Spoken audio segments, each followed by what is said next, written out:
Good morning and welcome to Economic Standing Policy Committee for Wednesday, October 19th. Seems like Groundhog Day here, back at it again. It's great to see everybody's smiling faces, especially yours, John. You look very happy today. Yeah, it's grab a day. Thank you. We will start with a roll call. City Clerk. Thank you. Councillor Campbell? Present. Councillor Carlson? Present. Councillor Croson? Here. Councillor Dodick? He said present. Present. Councillor Middleton Hope? A non-anemic present. Councillor Palladino? Here. Acting Mayor Schmidt-Rempel? Here. Deputy Mayor Parker? Here. Mayor Higgin? Present. All members are present and quorum's established. Right. I'll start with the acknowledgement statement. The City of Lethbridge acknowledges that we're gathered on the lands of the Blackfoot people of the Canadian Plains and pays respect to the Blackfoot people past, present, and future, while recognizing and respecting their cultural heritage, beliefs, and relationships to the land. The City of Lethbridge is also home to the Métis Nation of Alberta, Region 3. And next is the adoption of the agenda from Councillor Middleton Hope. Be it resolved the agenda of the Economic Standing Policy Committee on October 19th, 2022 be adopted as amended. Thank you, Your Worship. I would refer to the City Clerk to determine whether there are any amendments, alterations, changes, insertions. So there are proposed changes based on what an excellent job you did yesterday in getting through all the different budget initiatives. We have advertised this meeting. It's starting at 9:30, so that's what we're doing. We have some scheduled appointments you'll notice under presentations because we've advertised those times. Those times we still have to schedule for those. So what is proposed is that we're going to start off with the submissions number 6.1 and 6.2. After we finish with those, then we will deal with the closed agenda items. And then depending on where we end up, we may recess and then come back into the open session for later on in this afternoon. First scheduled presentations at 1:30. Those are the proposed changes. Right.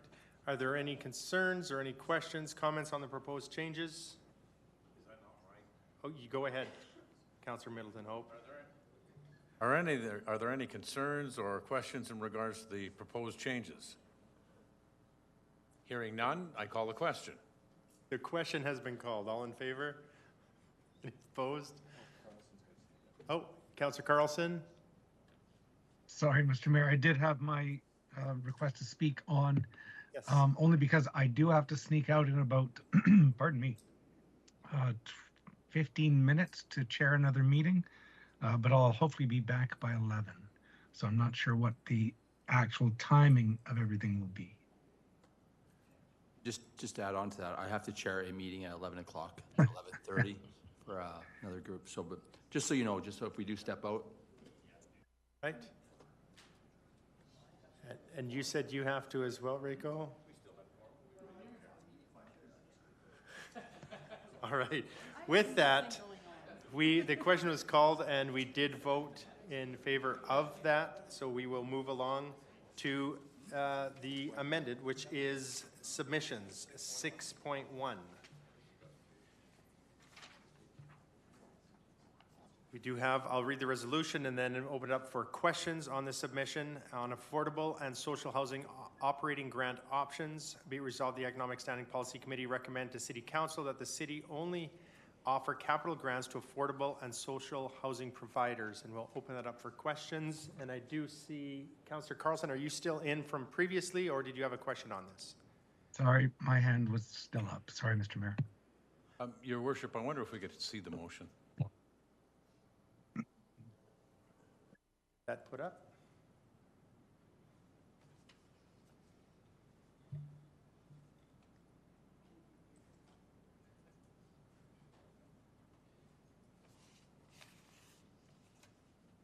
That's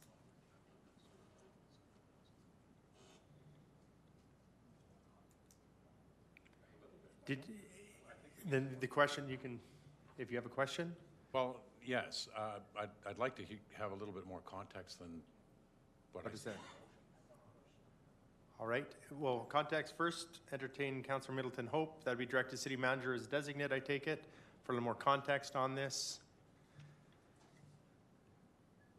Through the chair, I think I can add a little more context.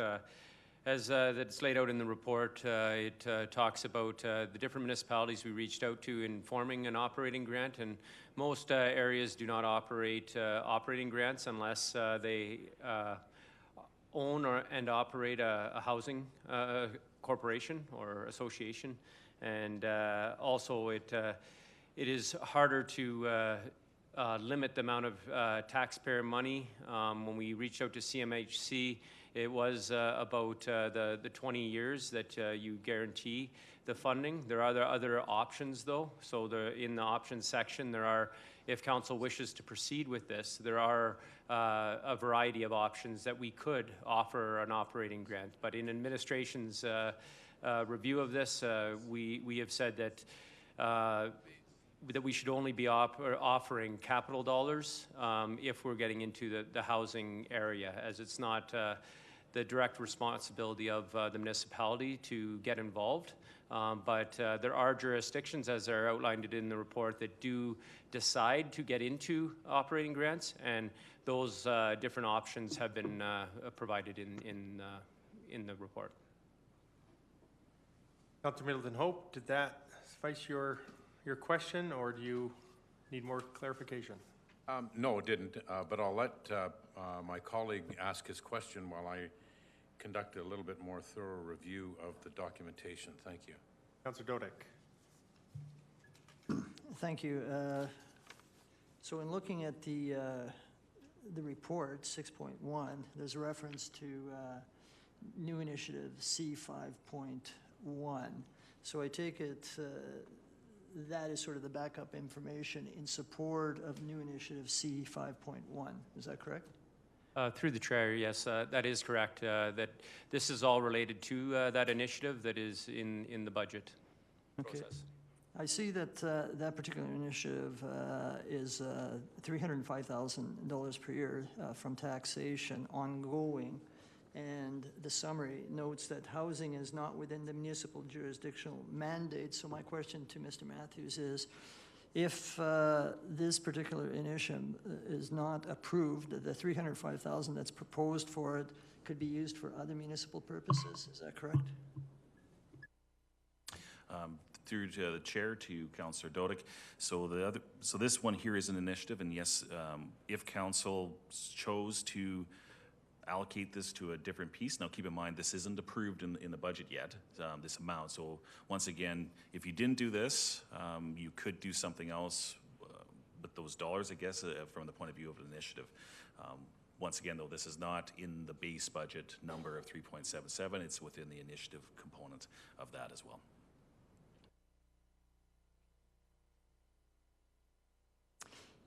Then I have a question of Councillor Carlson, who's the sponsor of this resolution. I see Councillor Carlson up there. Pardon me, sorry, okay, never mind. My bad. Detached retina. Okay, so can you put the resolution back up? Behind you. Okay, so I appreciate that this is related to initiative C5.1 and that this resolution only recommends City Council recommends that only offer capital grants to affordable and social housing providers. I would propose an amendment, and you can decide whether or not it's friendly or otherwise, Councillor Carlson. After the word only, to use the word consider, so the city only consider offer, and then ing to offer, only consider offering capital grants to affordable and social housing providers. And the reason for that is that the way the resolution reads now, I appreciate that it's a recommendation to council, but I'd like a bit of wiggle room so that it's something that be considered and that nobody can point to later on and say, if it's approved as written, that in fact it seems to suggest or imply that you're actually offering capital grants to affordable and social housing providers. So That's a little confusing. So what I'm saying is, Councillor Carlson, to add the words only, after the word only, consider offering, and those are the only changes. I have no problem with those changes. Because basically this resolution continues the status quo. Oh, and there's the dog, sorry. So my mail is here. So this resolution would basically commit us to the status quo. No further dollars would be committed, correct? Through the chair, that is correct, unless council decided to put more money into the capital area of the grants. Okay, thank you. And we already do have some capital funding for affordable housing, do we not?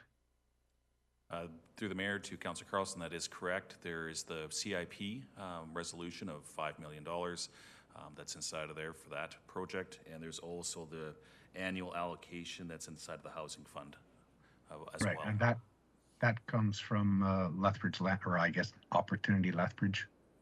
That is correct. A portion of that does, yeah. So basically, yeah, I have no issue with the wording change because it basically just goes back to our status quo if it's carried. And I have a question on that friendly. If it's accepted, the friendly is accepted then, Councillor Carlson? Yes. Okay, so my question is exactly in line with what you had just said. Why would we have this if that wording was added in there? Would we do anything different, Mr. City Manager or as designate, with that change?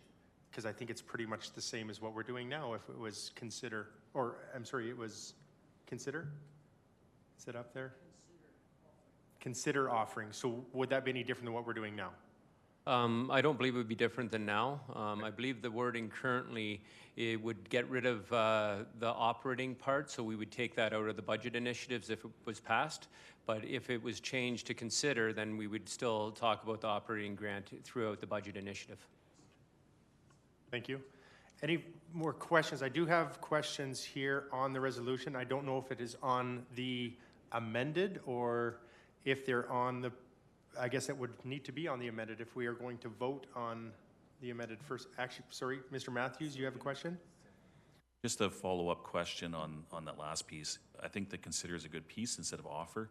When you take a look at the CIP, that's a one-time project that's in there for the $5 million. By having this as the resolution, it doesn't provide, ongoing piece. In the future, council can consider doing another one if they would like, but doesn't obligate them to do that.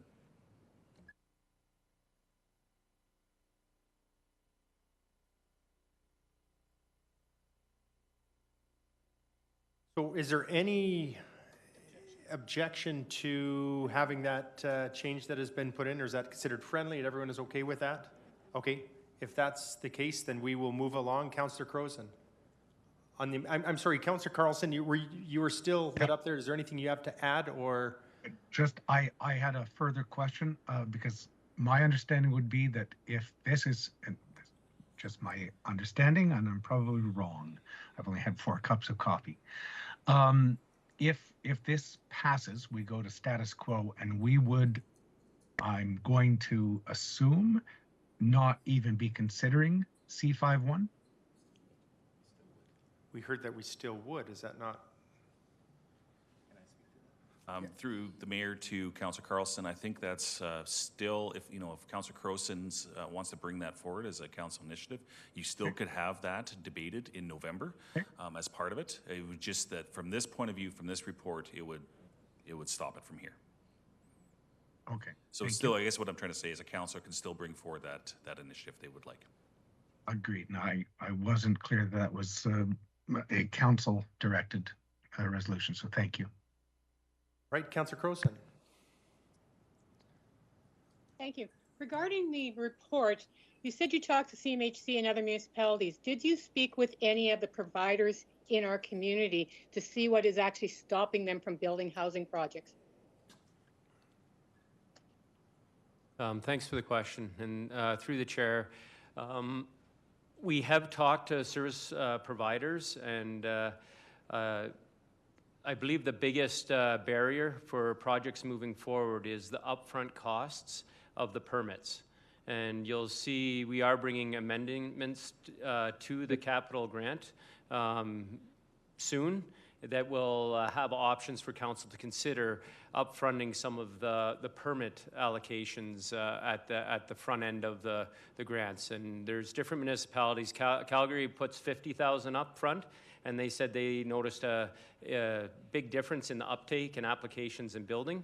There's other communities that have given the full cost, which means that it could be up to 350,000 or more as upfront costs for the permits and that upfront. But that seems to be the biggest barrier for some of these projects moving forward, where they have to rezone and everything. There's a lot of risk at losing that funding if they are unsuccessful. That's a barrier for them building things. What's the barrier of staff turnover when many of our operators are paying staff minimum wage? And what's the barrier to the long-term sustainability of a lot of these housing operations? Thank you for the question. That's a interesting one that I discuss with the province all the time on the amount of funding they give for operators. And I know that there is several operators that do advocacy with the province on the funding levels, and that is also why some municipalities decide to get more involved in this realm by putting considerable amounts of money towards a housing association. Thank you. Thank you, Mayor Higgin. Councillor Carlson, or were you back in again? I apologize. I see that you're lit up. Sorry, Mr. Mayor, I'm going to take my hand down. I was ready for debate. All right. Because I do have to leave in like. Okay, I will put you in for debate. Councillor Campbell. Thank you, Your Worship. Just where are we, Mr. Fox? I guess you'd be the person to talk to about our advocacy discussions with the provincial government and or federal government in housing. Is there ongoing talks about getting help in dealing with a lot of these issues right now? I know. I mean, we just went through elections coming up and all that, but. Through the chair, I believe administration continues to advocate with administration. As far as council, I would have to defer to the city manager or designate for the advocacy plan and what council is doing. Okay. What are we doing? Yeah, so again, I'm part of administration, so I would defer to the mayor or anything on the elected side. And I think any of the information that we've put up forward to continue to advocate on behalf of the citizens here in Lethbridge, if it's for, we have had resolutions go forward for housing, and letters have made their way up there. Now again, understanding that the province is who deals with housing, let us also understand that this is in our community, and we hear the comments, as I'm sure you do, the questions and those that emails that come in, so we continue to pass those along to the province. But I mean, there's no definitive responses to anything. That's correct. Nothing definitive at this moment. Okay, thanks. Okay, I see no further questions, so to open debate, Councillor Carlson.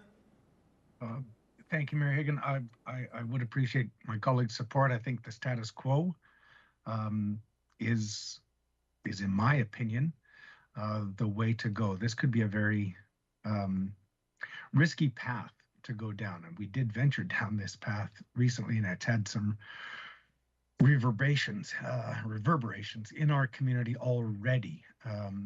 It's something that isn't in our jurisdiction, isn't in our mandate. What is in our mandate is ensuring that we connect with other orders of government to ensure that these housing providers are fully funded and well funded. And so I'd ask for my colleagues' support while I go check my mail. And I see in debate lining up here, Councillor Dodick. I just want to make sure that because it's the old resolution up there, the one that's actually passed will have the change. Yeah, if we could put those amendments as the friendlies in there. Consider after only. Consider offering. Correct. So consider and then an ing after the offer. And that's it, correct? That's it. Right.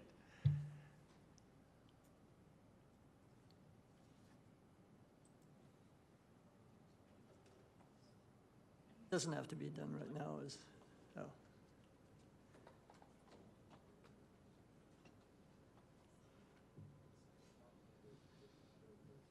Consider only the, yeah, there you go.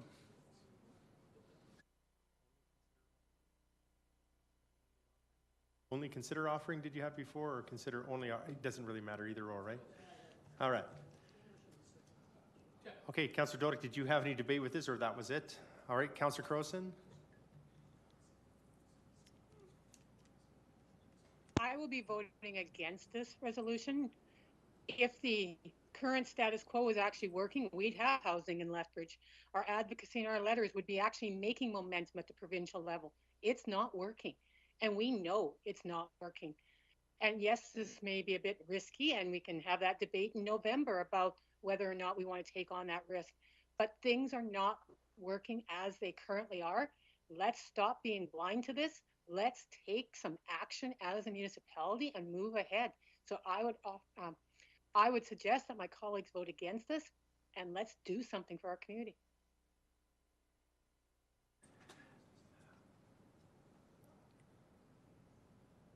Councillor Dodick, you already debated. Is there something that was actually was more of a question before to put that up there? I will allow that debate. No, the only reason I wanted to comment on it was that I made it very clear that housing is not within the municipal jurisdictional mandate, and I appreciate we want to do the most that we can, but I want to leave the option available to make sure that we get those that are responsible for this more of an opportunity to contribute than always being the default supplier, and make it very easy for other orders of government to say, well, the municipality is doing it, so they're in our lane, but that's okay, we'll move over. So I would ask for council support of this resolution. All right, I'll turn that back for closing to Councillor Carlson. Thank you, Mayor Hagan. I just want to state my reasons for not wanting to venture down this path. The operating dollars that we've been asked to consider in the past and will likely be asked to consider in the future are ongoing commitments of 20 years. And that's not something I think a municipality should enter into, because other orders of government will then walk away from their responsibilities. In fact, the last outlay of dollars in this type of venture we committed to, the units had already been built. They were in our city already. So this didn't entice more units to suddenly appear in our city. We just offered to undercut the market by subsidizing them. And an ongoing subsidy of over 20 years is what's necessary. This is just far too long a commitment. I think council needs to stay in our lane. We can, and we have provided capital grants to get doors units in our community. But providing the ongoing operating cost is a very slippery slope, and one that I see as very detrimental to our taxpayers. They should be hounding the province to put up the dollars for this. It is their jurisdiction, not ours. Passing this resolution says status quo. Yes, I think the city of Lethbridge does play a role. We bring people to the table, we identify needs in our community, and we can provide capital costs, and we can perhaps lessen the burdens of permitting costs, et cetera, et cetera. We can streamline processes.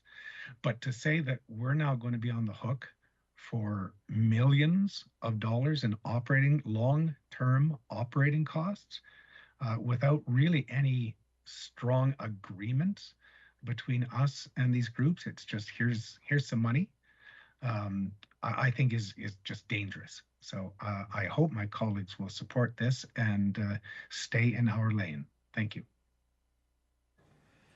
With that, I believe the question has been called. All in favor? Those opposed? We have 2 opposed. Councillor Croson, you were opposed, correct? Oh, so very opposed. So opposed, so very opposed. Okay, so we'll actually do a roll call on that, please.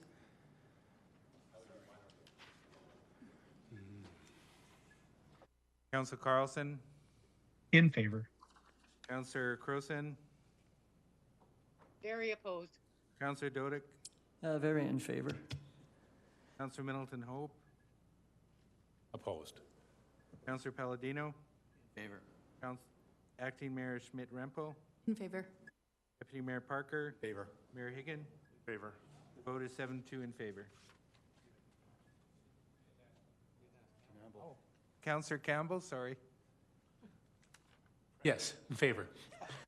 The vote is still 7-2. Still 7-2 after you added yours. Funny how that works. That's all right. All right.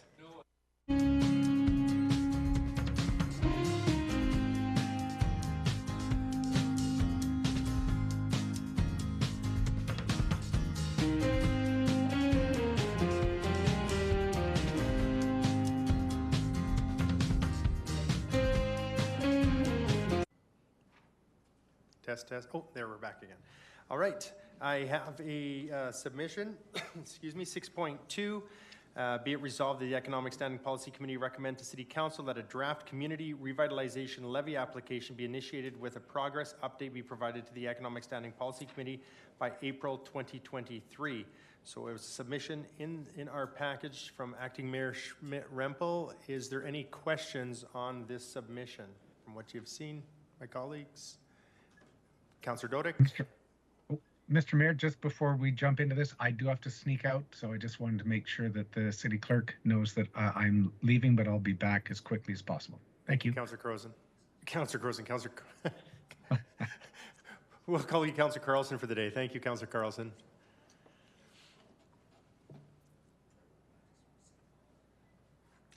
Yeah, my question was, I'm just trying to understand, like, the recommendation says direct administration to proceed with the drafting of a community revitalization levy with a progress update to economic SPC no later than April 2023.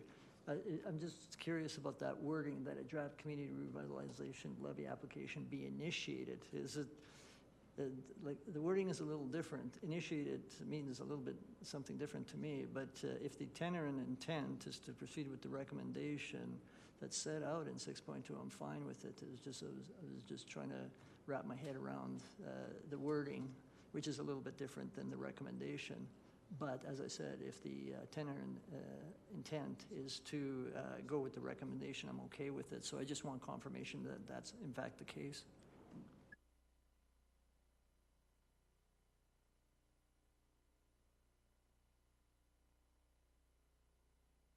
Sure, if that, there we go, perfect. I do believe that the resolution should say community revitalization levy plan, not the application. The intent in our process would be to start drafting that plan, understand more about the opportunity and the risks, and bring that back to council. There'd be then looking for direction to actually proceed with the application of the province at a later date. So what would you change in that resolution? I would just change the word application to plan.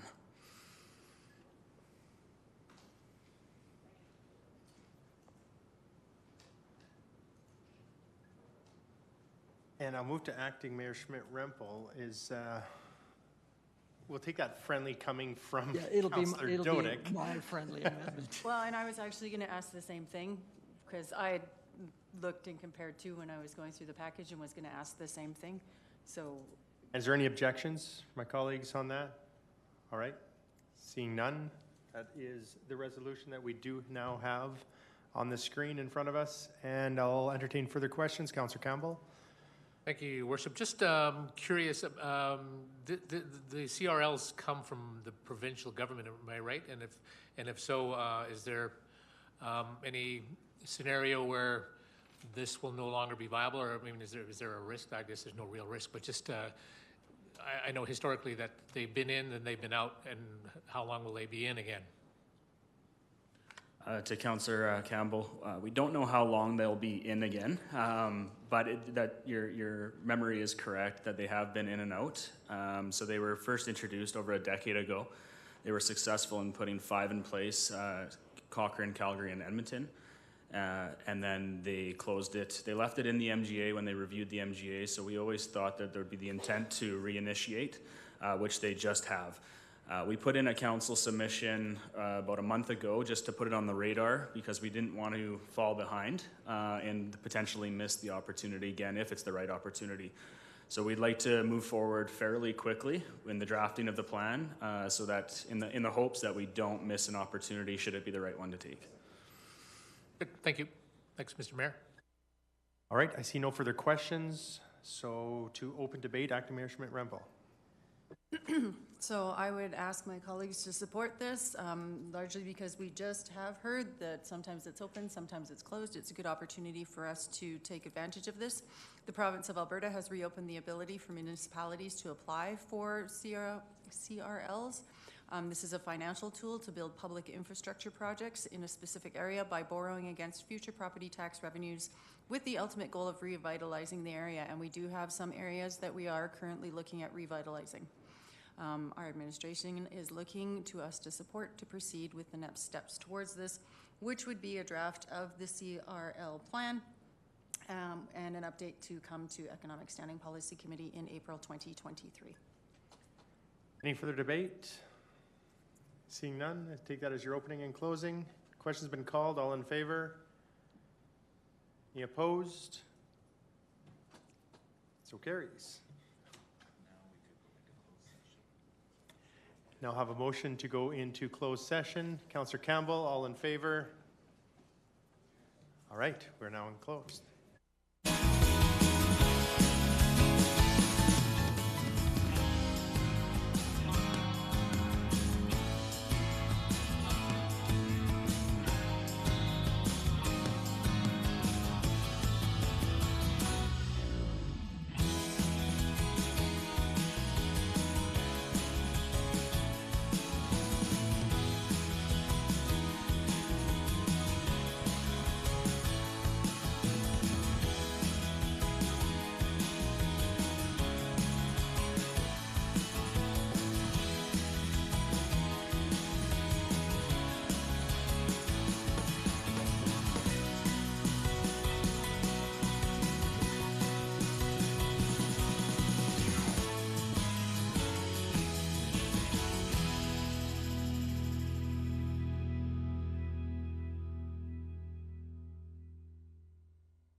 Thank you. Welcome everyone back to the Economic Standing got some echo here. Economic Standing Policy Committee.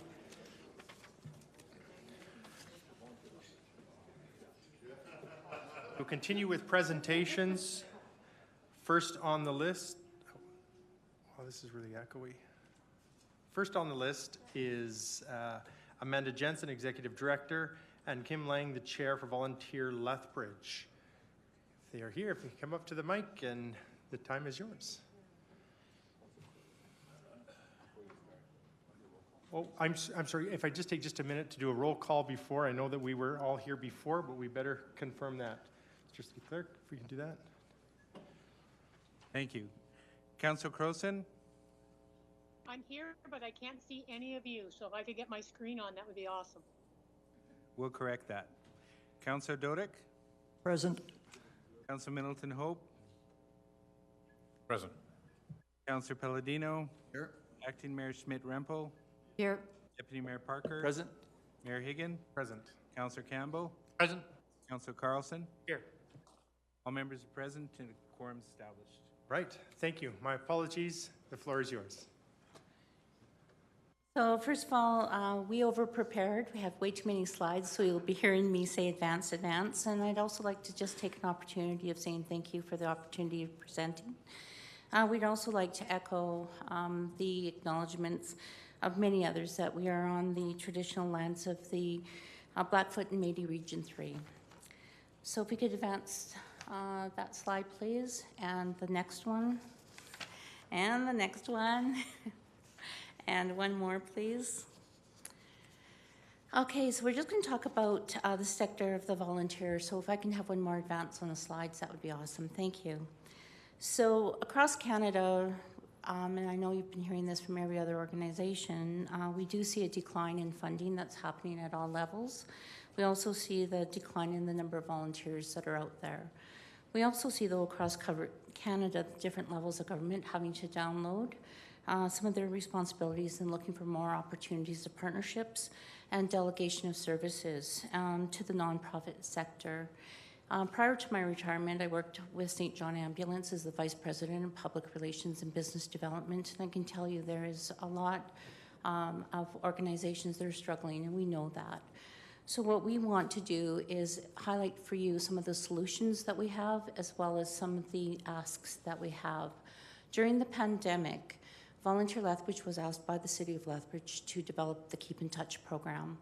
And with that, we had the opportunity, because of the way we are situated and the databases that we have, to develop volunteers that were able to keep in touch with the seniors who are isolated, locked in, and unable to actually even discuss how they were feeling due to the pandemic. And we were able to do that. We managed it for a year and a half. And then once the pandemic critical portion was over, we had the opportunity to move that program to the Lethbridge Senior Center.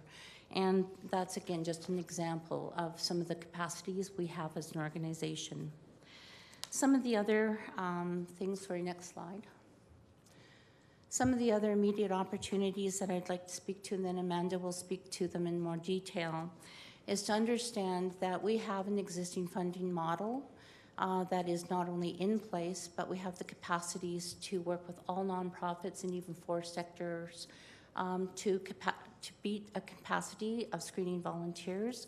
As an example, I volunteer with 7 other organizations. I'm part of Emergency Disaster Services with Red Cross St. John and with the Volunteer Fire Department.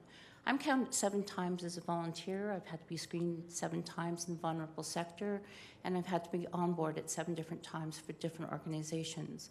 In the model that we want to just briefly talk about, that would actually not have to happen. There would be like a library of volunteers that have already been screened, that have been onboarded, and then the different organizations would have the abilities to pick and pull based on the volunteers' capacities, their skills, their knowledge, and their training.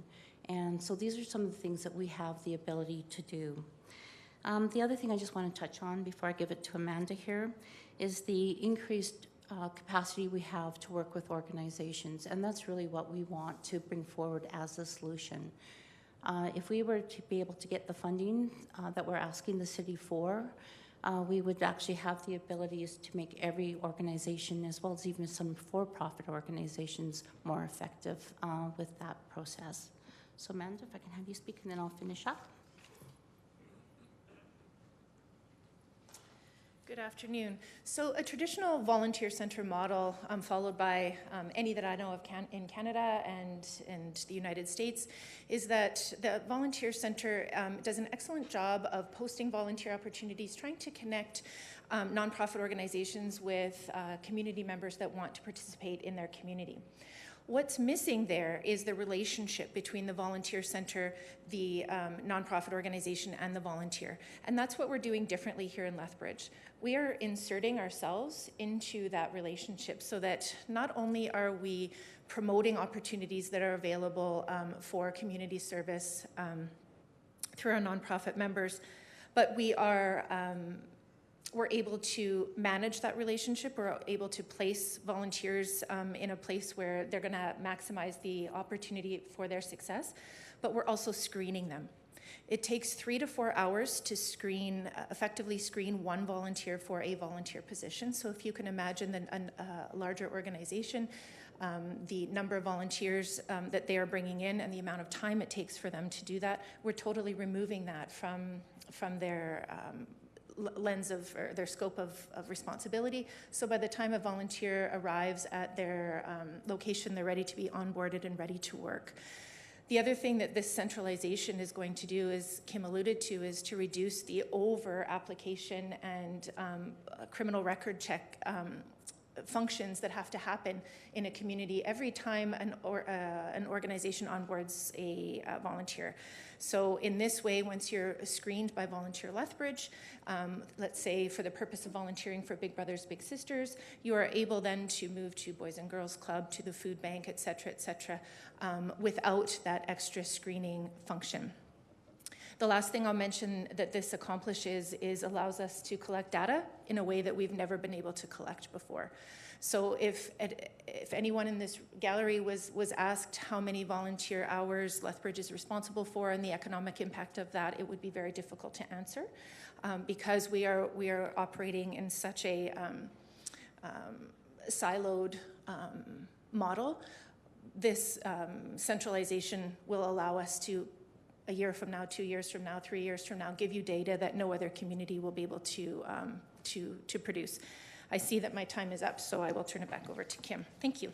And the time is up, so if you can make closing comments, that'd be great. Thank you. Thank you. So we do have the information that was prepared and provided to you. So our ask for funding is in there. And again, just thank you very much for your time. So if there's questions, we'd be happy to answer them if there's time allotted for that. Thank you very much. Is there any questions from council? I do have one, Councillor Carlson. Thank you, Mayor Hagan. Thank you both for the presentation and information you sent. In the financial scenarios appendix that was sent, the numbers in there do not match the numbers. I'm trying to figure out what are the real numbers. Want to answer that one, or I can? Sure. Thanks, Jeff. You're welcome, Amanda. Okay, so yes, we did realize that yesterday, and it was, really a function of the time that we had. However, I think the biggest thing that we're trying to, I would focus less on whether it's $10 or $20 versus the idea that Volunteer Lethbridge has never had a fee-for-service agreement with the City of Lethbridge before. We feel that we are in a similar position to, let's say, the Allied Arts Council, the Sport Council, museums, art galleries, et cetera, where we're asking City Council to recognize that Volunteer Lethbridge is a pillar of the community and has never been funded as such. So what we are funded for right now is a very small but appreciated pocket of money through FCSS. Certainly, we do more than preventative work through Volunteer Lethbridge, and so our ask today is that Council recognizes that we do perform a valuable service and function for our community, similar to those other organizations previously mentioned that do have that agreement with the city. So that stabilization will allow us to take that next step to do some of the things that we talked about in our presentation and to be to reach our capacity is the wrong word, but our ability to serve the community to the greatest degree. So I would hope that these numbers that are presented to you today, you would consider them as an opening argument, given that we've never had this funding relationship before, and be a place to open a conversation. Thank you. And for all three scenarios, different tiers of possibilities. Precisely. If none of them materialized, your core services would still remain. The core services will still remain.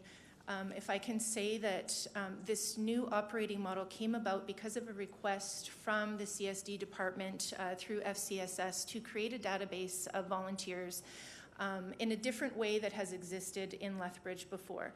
What happened was this beautiful thing where, as we started incorporating this new database, we recognized the opportunity to take a step in further, to further our service levels to the nonprofit organizations.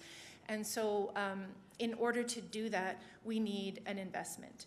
So not investing, Jeff, will leave us at fairly status quo, allow us to have those volunteers dribble in and keep track of them, but not allow us to maximize the opportunity that we're seeing before us. Thank you for that. And it was at the request of CSD and FCSS to establish the database. Did you make a further request of FCSS or the funding organization to say, now that we've discovered this, here's a new grant application, because that is a pot of money that City Council doesn't dole out, but it is there, and I know that volunteer coordination is a possibility for FCSS. Yes, it is. In fairness to CSD, we had a number of conversations about the financial constraints that CSD is finding itself under with respect to FCSS and other provincial grant agreements that the organization operates with. So there was an opportunity for a conversation, and we learned that there not only is there no opportunity for an increased ask, we will be receiving fewer dollars over the next 3 years through FCSS, and really no opportunity for an increase. You're welcome. And could I just add to, I'd like the council to know that our board is actively looking for other sources of funding. We are doing fundraising, and we're not asking just the council to consider our ask. But as it clearly states in our presentation of written materials, without the funding from the city, we won't experience the growth. It'll be status quo, and over the next 3 years, we will lose some of the ground that we're making right now. Thank you. Acting Mayor Schmidt-Rempel. Thank you very much for this, and thank you very much for your presentation. I'm not sure if this is a question for the two of you, or perhaps Mr. Fox can answer this. Since the request came from CSD, was there a community needs assessment done of organizations to see if this is something, the change in service model, if this is something that our community organizations wanted or would support?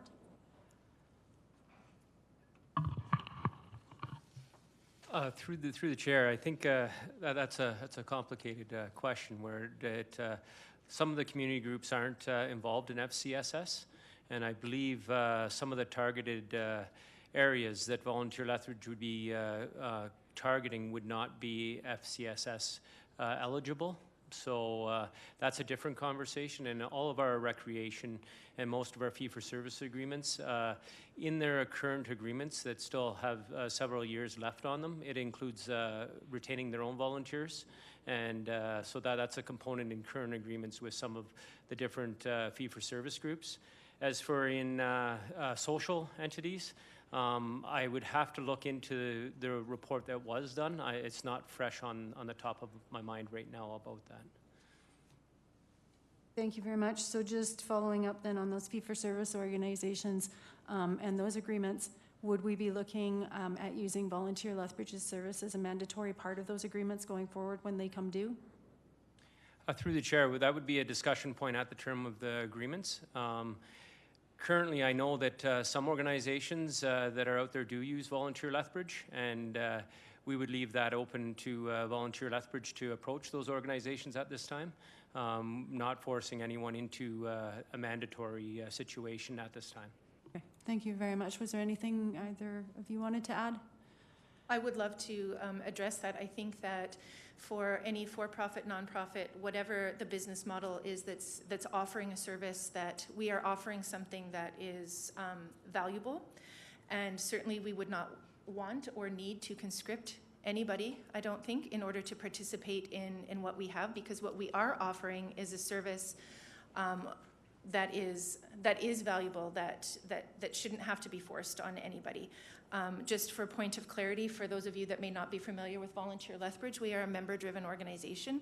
At any given point in time, we have 100 to 150 nonprofits based on history that choose to pay a membership fee to be a part of Volunteer Lethbridge. This service would be and is part of the service offering that we provide. The membership level is tremendously competitive.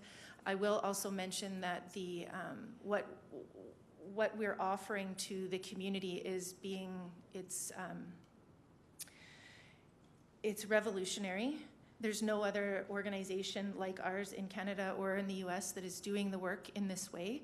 We are being watched by the province of Alberta, Volunteer Canada, and Volunteer Alberta in terms of how this rolls out, and we have a tremendous opportunity before us to be wayfinders in this work. So have you had interest from other organizations about this already?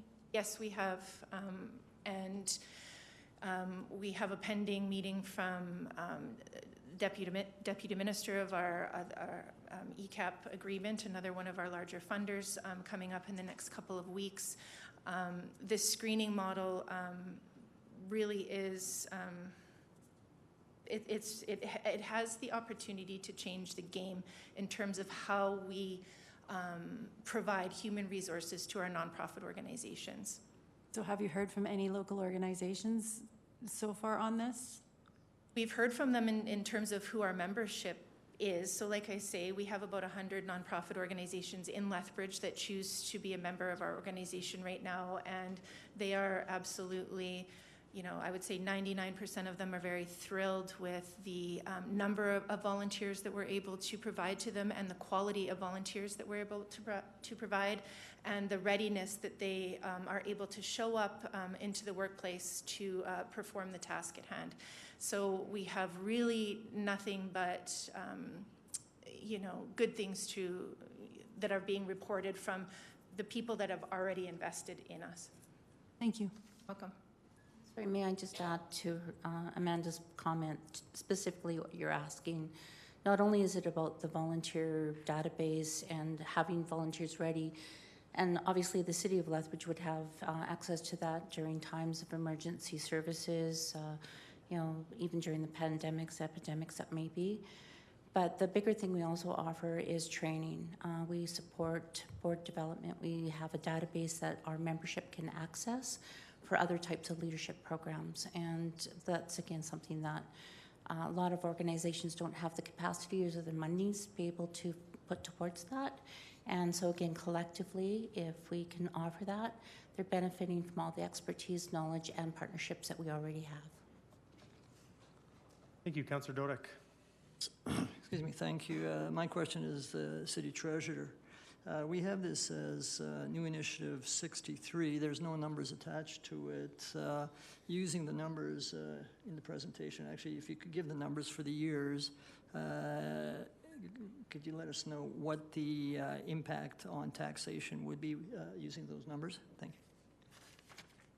To the Mayor, to Councillor Dodick.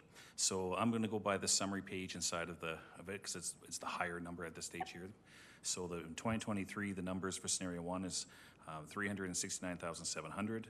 For 2024, it's 367,200, and 2025, 385,600 to 404,900 in 2026. If we use those numbers, the 4-year or the average tax would be 0.06% for that initiative. And I just used the scenario one. That's one we were going to actually ask you to look at, so thank you. Okay, so again, by my calculation, then the number that we have now, if we at the bottom, which includes the potential taxation funded increase at 2.23.12 would now go up by 0.06, so it would be 2.2912. Again, assuming if every new initiative was approved. So my numbers are correct? That's correct. Those are my questions. Councillor Campbell. Thank you, Your Worship. Thanks for the presentation. Just, you were mentioning that, correct me if I misunderstood, you said this is very competitive. Are you saying it's competitive getting volunteers, or it's competitive for volunteers to get volunteered? So, in other words, are you competing against other organizations to get volunteers? Is there a competition? Or maybe I'll just say, what did you mean by it's competitive? I will say that an organization is always competing for volunteers because there are only so many of us to go around, right? So what we say is once we, I had a previous team member that used to call it, once we have a volunteer onboarded, screened, et cetera, they're kind of a chum in the water. And that's a terrible phraseology, but they're ready. Like, they are attractive. They're ready to be absorbed by organizations that are ready to put them to use. So in that way, volunteerism is a competitive business. It is a very limited resource. What I'll also say too, which I don't think that we've covered here today, is the effect on the, there's always a risk in putting a volunteer into an organization. There's a liability that you're creating because they are, may not be totally familiarized with your organization, your mission, your vision. It might take some time. They may work fewer hours than a traditional employee, et cetera. And so what we're doing is reducing liability on each organization, but also on the community. So if you look at an organization such as a hospital, for instance, that would have significant processes and procedures in place to reduce liability, to make sure that the patients are receiving volunteers that are ready to provide the best level of care in the safest way possible. There's checks and balances in place. What we're doing for those larger, more sophisticated organizations is taking over that function for them so that they can then turn their time over to performing other services, other volunteer management services, or other services within their portfolio. We also need to think about the smaller grassroots organizations, which are in fact growing as a result of the pandemic. Everybody wants to feel like they have a place and that they have a mission or a vision and that they can contribute to their community. So we are seeing the growth of smaller grassroots organizations that might not have the knowledge or wherewithal to do the screening that is necessary to keep their constituents safe. And so in that case, what we're doing is providing a service they didn't even know that they needed in order to reduce liability for that organization, for its constituents, and for our community as a whole. Just so I'm wrapping it around my head. So if, for example, I'm just throwing it and pulling it out of the air, Prairie Baseball Academy wanted some volunteers for taking tickets. Yep. Do they register with the Lethbridge Volunteer Organization? Does the Prairie Baseball Academy register with you, or does the volunteer say, I'll go to you, now train me? How does take me through that scenario? Sure. Yeah, I'm glad you asked. So Prairie Baseball Academy would then become a member of Volunteer Lethbridge, because we refer volunteers to those organizations that are members, that have invested in us and see our value. If they have volunteers coming through that they know want to volunteer in that position, they would still send them through us so that we can go through the administrivia and the screening to the appropriate level. Now, there may also be, because we're out there in the community and promoting the opportunity for volunteerism and contribution to community, that we would stumble across or come across volunteers that we think would be a great fit for that particular opportunity. So we're serving the Baseball Academy in two ways. We're feeding them volunteers in two ways. So what that does is it reduces the administration required for the Academy to onboard those volunteers, because we're doing it. Number two, because they've been screened to a level that we as professionals know is necessary, they can then go to the next dodgeball tournament and perform the same function without being rescreened. The other thing it does is, in the example that you've provided, certainly I can't foresee a need for a criminal record check or a vulnerable sector check, but if we were using an example where that might be necessary, you're doing it once, which reduces the crush on the Lethbridge Police Service in terms of all of those requests coming through from individual nonprofit organizations. It's done once through Volunteer Lethbridge. Now, once they get there, you mentioned the word training. We can't be knowledgeable about what it would take to onboard or train. What we do is we get them to that point where we say, we've done our due diligence to say that this is likely a right opportunity for them and that they are screened to the level that is appropriate and they're ready to go on your end. And just so I'm clearing it up in my head, so you're not competing against, say, the Prairie Baseball Academy to get, or you're not competing against any other organizations to get volunteers. We're serving them. You're part of the whole solution to it. Part of a solution. Okay, That's great. exactly right. Thank you. Yes. Thank you. And one other thing I'll mention about screening really quickly is that sometimes in an effort or in a goodwill effort that we want to make sure our community is safe as possible, we tend to over-screen. So you'll have an organization that says, okay, we want a criminal record check for every role that is going to be performed within this organization. Well, we're working with Volunteer Alberta to recognize that that isn't necessary for every role and is providing an additional crush, as I said, on our CMP and police services, so that we only screen, we're trying to help the community to only screen to the level that is appropriate for the role. Great, thank you. Thank you, Welcome. Mr. Mayor. Acting Mayor Schmidt-Renville. Thank you very much.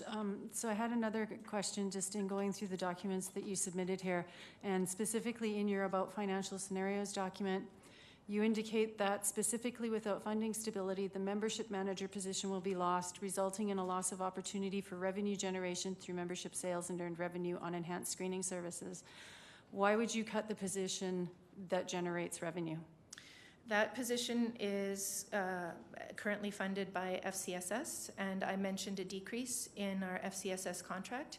And so what I would do as an administrator behind the scenes is try to cut somewhere else so that we can keep that role. But as it stands right now, that role is funded by FCSS and will no longer be funded by FCSS going forward. Thank you. Welcome. Councillor Middleton Hope. Thank you, Your Worship. Just a comment in regards to criminal record checks, just so that the gallery is aware. There is no cost to you to request a criminal record check, is that correct? We have an agreement with Volunteer Alberta whereby we submit everything that's happening in this community in that regard and they reimburse us. Okay. Yeah. But there is a cost incurred by the police services to conduct the checks. That's right. So that the gallery is aware. Thank you. And there is a cost to Jane Doe to go into the police service and request that outside of Volunteer Lethbridge, yes. Right. I see no further questions. So, Ms. Jensen, Ms. Lang, thank you very much for your presentation. Thank you for your time. We really appreciate it. Thank you very much. Now, I'll also ask if there's anybody in the gallery that wants to speak or do a presentation on this particular matter on the Volunteer Lethbridge. Seeing none, all right, we will move along. I have a resolution from Councillor Middleton Hope, Volunteer Lethbridge 2023 to 2026 budget request 5.2. Be it resolved that the Economic Standing Policy Committee refer the Volunteer Lethbridge 2023 to 2026 budget request to the November Economic Standing Policy Committee 2023 to 2026 operating budget deliberations for consideration. Councillor Middleton Hope. Thank you, Your Worship, and thank you to the group who provided the presentation. I know it was a little bit short, but it was concise, and I appreciate that. We understand your ask, and I wonder if there are any other questions or debate in regards to this particular motion. I do have a question from Councillor Carlson. Thank you, Mayor Hagan. In the briefing note, it says, if directed by council, administration will develop an initiative for budget deliberations. I'm assuming that's what this direction is giving. To the mayor, to Councillor Carlson, that is true. So what this resolution would do is we have already included a spot within the budget book. I believe it's N63, if I've got my number when I'm looking at it. It just doesn't have the dollar value in it. So we will put that inside of there, inside of that spot. Thank you. Further to that, in response to questions by Acting Mayor Schmidt-Rempel, inside of our FCSS agreements, we do allocate some dollars for volunteer coordination, et cetera. I believe Mr. Fox was mentioning those will be expiring soon. Could we have some of that information? Because if in fact this goes forward and Volunteer Lethbridge takes over those responsibilities, those dollars may not need to be expended, or maybe there's a timing issue in 2 years. They would not be part of the agreements, or as Acting Mayor said, they could be embedded, that they will use the services. So just so that we have a lot of the information and possible timing, it may not be beneficial to implement this tomorrow if our funding agreements that already give funding dollars for volunteer coordination don't run out till the day after tomorrow. Thank you. So through the mayor to Councillor Carlson, we'll include that as part of the information we bring back to council, or economic SPC, I should say, on November 8th. Appreciate that. Thank you. Councillor Carlson, and I don't see any further questions, so open debate. I take it as you're closing as well, Councillor Middleton Hope. All right. All those in favor? I'll call a question. Any opposed? So carries. Thank you.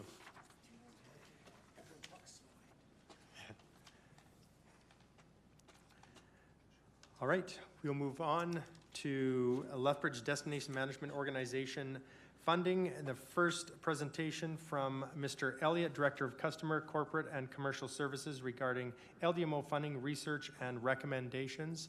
I'll turn the time over to Mr. Elliott. Thank you, Mayor Higgin, and good afternoon, members of Economic Standing Policy Committee.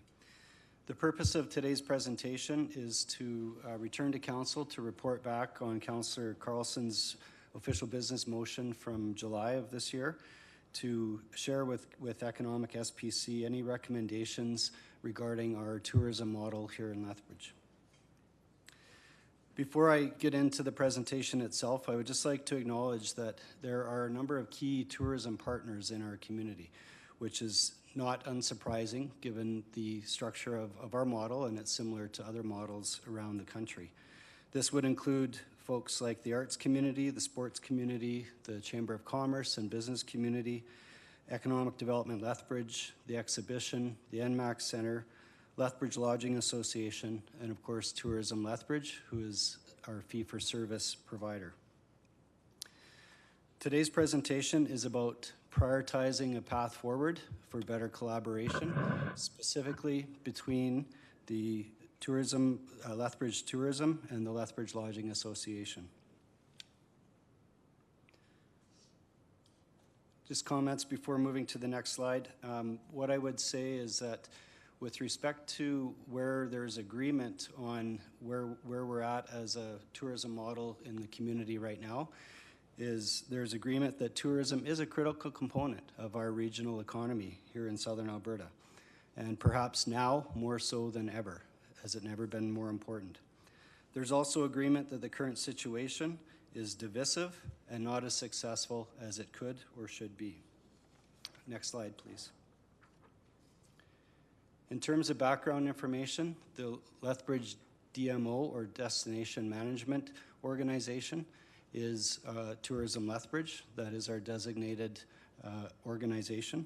And I won't go through every point on each of the slides, but Council of the Day back in 2016-17 created this organization and created, to support it, the Lethbridge Destination Management Plan. Next slide, please.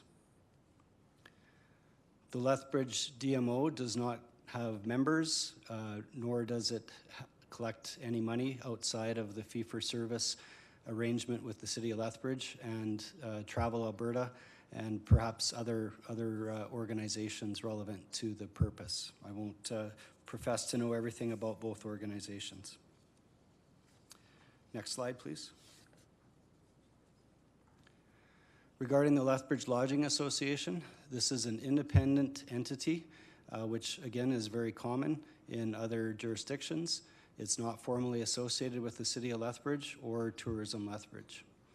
The Lethbridge Lodging Association is a membership-driven organization and does collect a destination marketing fee. Next slide, please. In our brief review of best practices, it was clear that organizations, municipalities rather, designate destination management organizations. There is typically one designated organization in each jurisdiction, and they're generally tied to the municipality, whether it be through funding agreements or other formal arrangements. There are various models that exist even in Alberta, let alone across the country, regarding things like destination marketing fees and tourism levies and other taxes and arrangements in each individual community.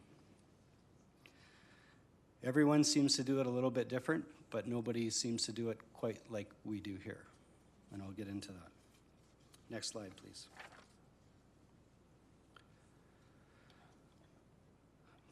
Additional best practice research indicates that where there is an organization such as a lodging association that collects a destination marketing fee, there's often a connection back to the DMO in terms of providing funding to those organizations to assist with marketing activities and activities related to the mandate of the lodging association. That is not the case here in Lethbridge. Next slide, please. So when we move to recommendations, a couple of things to stress is that there's a low level of cooperation currently between the Lethbridge Lodging Association and Tourism Lethbridge, which again is agreed generally that that is a problem. There's a high level of overlap in activities and events, which again is agreed that that is a problem. It creates potential confusion not only for stakeholders in the community, but for travelers and visitors as well. The result of this problem, if you will, is that there's detrimental competition between these organizations, impacting the image and reputation of our community.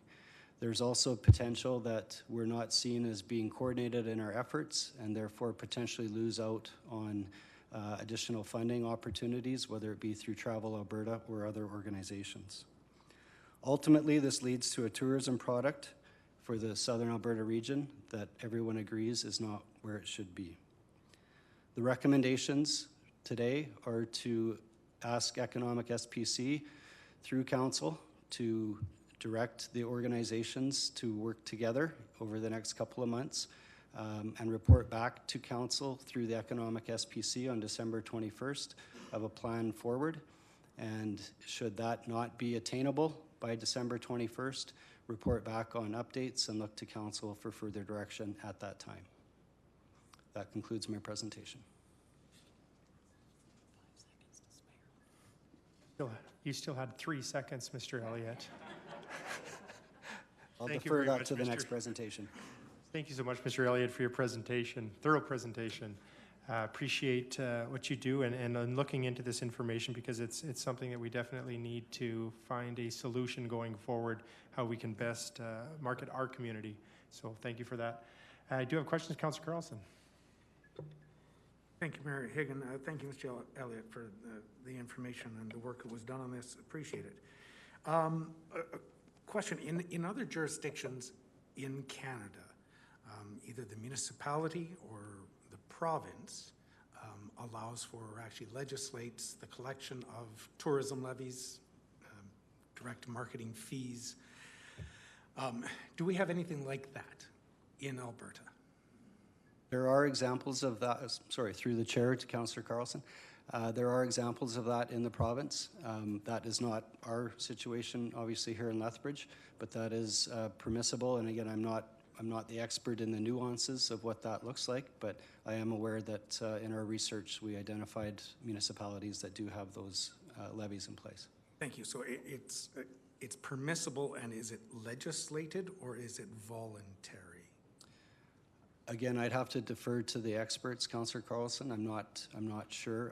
I believe it's permissible under legislation. I don't know that it's legislated, if that makes sense. Thank you, because in chatting with, I've been involved in tourism for far too many years. In chatting with some of my colleagues around the province, there is a thought that the province may move towards this and enshrine it in legislation. And I'm just wondering if we've heard of any of that. Is any of that actually happening? or is it still just being bandied about? I have heard the same thing, and I would say it's at the bandying point at this point. Okay, thank you. Thank you, Mayor Hagan. Councillor Carlson, Councillor Dodick. Mr. Elliott, my understanding is that there is a destination marketing fee that is charged by the province from each room, basically each hotel room and motel room, and that money flows to the government, and at least ostensibly initially, a large portion of it then would flow to Travel Alberta. Does that no longer exist? Through the chair to Councillor Dodick, that is my understanding. That's how Travel Alberta is funded. Thank you. Any further questions for Mr. Elliott? Seeing none. Again, thank you very much, Mr. Elliott, for your presentation. We'll move on to the next 5.3.2, Lethbridge Lodging Association, tourism funding. Not sure who is doing the presentation. If you're, come up to the microphone and state your name and for the record, and you can get started. Oh, Councillor Dodick, you had a question? I don't have a question. I have a point of order. Go ahead. In the sense that prior to this presentation beginning, I would like to make a statement specifically based on the PowerPoint that we received. Okay, go ahead. Thank you.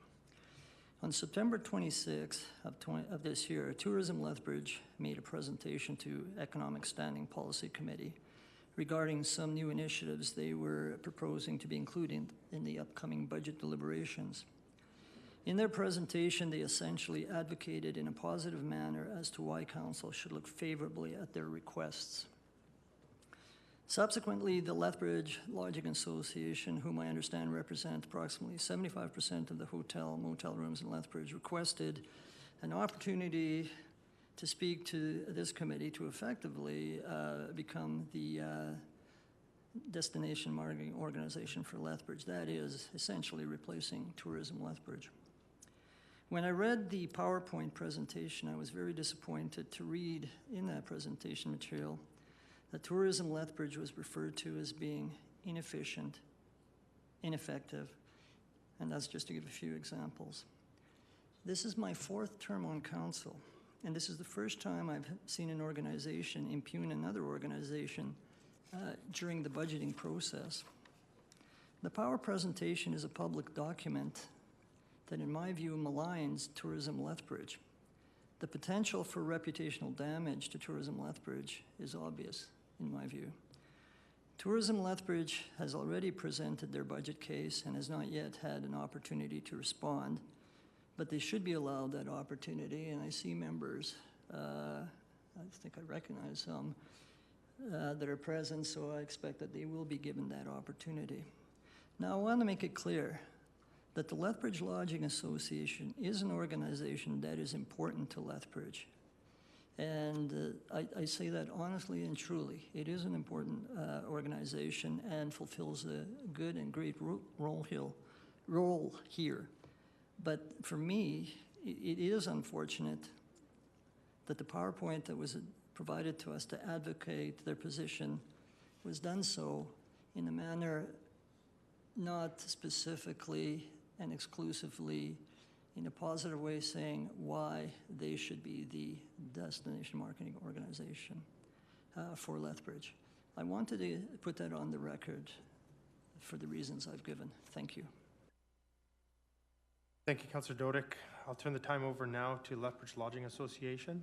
Before we start, can I clarify one thing for Alderman Dodick's question, or sorry, Councillor Dodick's question in relation to how the Travel Alberta receives their funds before my timer starts? If we can, I won't start your timer, but we'll have that question, if we can, at the end. It can come up as a question, for sure. I just have to clarify the information because the information. And that'll be a question. I'll make sure that that does get asked. Mayor Hagan, members of Economic SPC, my name is Bruce Primo. I am the managing partner of the Express Lodge and Group of Hotels, which includes the Best Western Plus Service Inn and Suites and the Holiday Inn Express Lethbridge Southeast. I am the past president of and here representing the Lethbridge Lodging Association, along with other members of our board, Sasha Johnson, Director of Conference of Housing Operations at the University of Lethbridge, Ramesh Patel, owner of the Sure Stay Plus by Best Western, and Carrie McDermott of the Sandman Hotel Group. Next slide, please. On July 5th, Councillor Carlson made a motion at Council that read, municipal budget constraints necessitate the exploration of funding models for tourism. Understanding and agreeing with Councillor Carlson's motion, the LLA will be formally submitting a proposal to jointly fund tourism and management. Next slide, please. Since its inception, and I do apologize that this may offend, but since its inception 4 years ago, Tourism Lethbridge has had 4 operational leaders in 4 years, has had a start, stop, reset, start, stop, repeat pattern. The lack of time and coordinated plans, Tourism Lethbridge has fragmented the tourism landscape and has failed to understand the significance of the hospitality industry, in particular accommodations to tourism in Lethbridge. Next slide, please. Tourism Lethbridge, last year, based on their budget that they provided, spent less than 13% of their entire budget on marketing. They did, however, spend 70% on labor and 17% on operations. Next slide, please. As it has been stated, numerous studies have been conducted by the city in an attempt to coordinate and align tourism and encourage cooperation. Next slide, please. The inevitable result, as we see it, who are stakeholders in the city, who own hotels and pay over $2.4 million of taxable revenue to the city, with just our organization, not including the up to $4 million that the accommodation industry provides. That we mandated that it has been entrusted that Tourism Lethbridge has wasted taxpayer dollars over the last 4 years, that it is not a completely efficient model of operations and is labor heavy, has seemingly made every attempt to alienate and combat important stakeholders in the tourism community, and we have lost trust in them. Next slide, please. In spite of best practice models, Tourism Lethbridge has of late made a habit of rejecting the LLA. In 2018, the LLA and Tourism Lethbridge operational staff drafted a memorandum of understanding to formalize the two organizations working together, thereby strengthening the tourism landscape. This was approved and adopted by the LLA governance and rejected by Tourism Lethbridge. In 2020 of July, LLA was removed from the Tourism Lethbridge governance model altogether. And in the fall of 2021, the LLA applied to participate in each of Tourism Lethbridge's advisory committees, and our request was rejected. We are going to skip by the balance of the slides and just present them as information, if that's okay. And we'd just like to say in closing, I'd like to thank Councillor Carlson for introducing the motion to have administration look at best practices and funding models for tourism. Administration has indicated that the current model is not sustainable and does not follow best practices. With that, I do ask members of this committee, how do you, as fiscally responsible members for the citizens of Lethbridge, say no to a proposal that will invest money back into this community? A proposal that will bring $1 million of private funds over the next 4 years to a coordinated and inclusive tourism equation that will follow best practices. A proposal that will save $500,000 that Tourism Lethbridge is asking for additionally from council. And a proposal that will see a net benefit savings for the taxpayer of over $1.5 million. We cannot currently, with the current governance and operations model, we cannot work with Tourism Lethbridge. We have documents supporting our proposal and would like to have them accepted by the EPC committee, if that's okay. Is that it? It. You still have 13 seconds. want me to answer the? No, Prince you of can put Tourism those, Loving question? you put them on if Mr. Westerson or someone can grab the information there, can be distributed after, that's fine. Thank you very much. All right, I will now open it up to questions. Thank you very much, and we'll start off with Deputy Mayor Parker. Thank you, Mr. Primo, for your presentation, and thank you for everyone for attending. Mr. Elliott had a presentation earlier. It was just trying to find some kind of common ground, have you parties work together. Are you optimistic that that can occur? That if given direction and given facilitation and all that, that you could come to some kind of solution? Because I was quite optimistic with the presentation that I saw there. Mr. Elliott and his team have seen it. They're aware to it. They're sensitive to the issues and all that. If passed and if we follow through with it, do you think that a positive outcome could occur? We've been doing this for a long time. Councillor Dodick, you mentioned that you've been doing this for 40 years.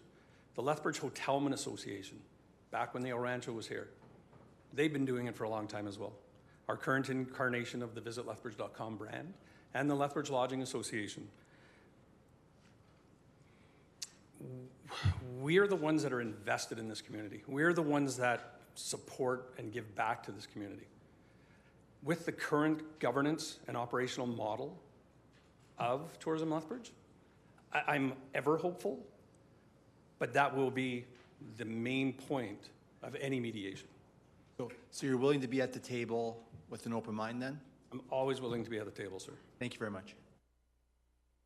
Sorry, our group is always available. Yes, I do speak on behalf of the group today. I do apologize. I do have further questions. Councillor Carlson. Thank you, Mayor Higgin. Thank you for the presentation and the information in there. I will say I share many of Councillor Dodick's earlier comments and concerns about this presentation. Since the presentation happened, or popped up on the city website, many members of the community contacted me with some questions. I couldn't really answer their questions. I said I definitely can't answer on behalf of LLA, and my time on Tourism Lethbridge was a long time ago, so I can't answer on their behalf either. So I did just ask folks to send me in questions, so questions that I've been asked to ask on behalf of community. So forgive me, I've got quite a list. I'll go through a couple and then hop out of the queue. I will do my best to answer them at this time. Excellent. First question I had is what is the board composition? You're an association, a society, and what is the We are a nonprofit organization under the Societies Act of Alberta. And what is your membership composed of? Currently, we are composed of 75% of the overall inventory of rooms in the city of Lethbridge. I mean, the actual, is it all hotel owners or managers? It's a variety of ownership, sales, operations, general managers. It's a variety. No other community members, nobody else from any of our major stakeholder groups. It's purely a hotel. That's what the Tourism Lethbridge is for, sir. Pardon? That's what Tourism Lethbridge is for, not what the Hotel Association is for. But you're asking to get rid of them and put you in place. So that's easy. So with the way our current thanks, Mr. Primo. This is to answer that question you just My said. next question will probably answer that. What transformations are you? Pardon? I just need to write that question down, sir, because I have an answer for you and I will provide it. Okay, thank you. You asked about governance model, so I do have a reply for you that I will. Okay, thank you, because the next question was going to be what transformations will your organization have to make to its composition, board, et cetera, mission, vision, mandate, to transfer, to take on this expanded role? Currently, just pardon me for a moment.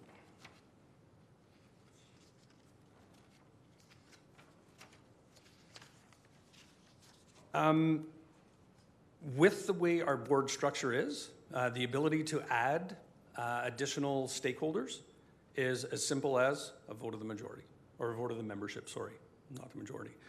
In the past, prior to Tourism Lethbridge being formed, we did have associate memberships that included stakeholders, restaurants, et cetera, et cetera, et cetera. I can go back to when I was first president back in 1998, 2005, 2006. And I can remember sitting with Nikki Yuko and the Fort and Galt Gardens, actually at the Galt Museum, talking with them, and at the time it was with Chinook Country Tours Association and Nicola Whistlesil. And I can remember sitting then as the president of the Lethbridge Lodging Association, listening to these stakeholders, trying to figure out how to spend $585 in marketing funds to help market the city of Lethbridge. And at that time, back in 2008, I said to Nick at the time, that's not going to happen anymore. We're going to take an active role in marketing. And I believe our spend is in excess of $4 to $5 million since 2008, specifically marketing Lethbridge and its stakeholders. Hotels don't make up tourism. Hotels are just an important part of tourism.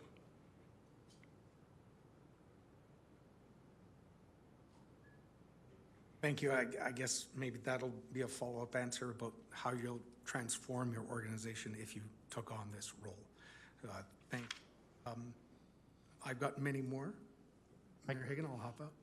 If you want to go back in there, I do have one question as the previous presentation was on. It says, why would you think you're the best group to actually operate tourism within Lethbridge? The simple answer is, we've been doing it forever and it's who we are. That's the simple answer. We have been doing it. We have been the ones marketing Lethbridge. Prior to, Councillor Parker can speak to back in 2012 when I approached, as the LLA president, members of City Council to do exactly what the LDMO ended up doing a year and a half or 2 years later.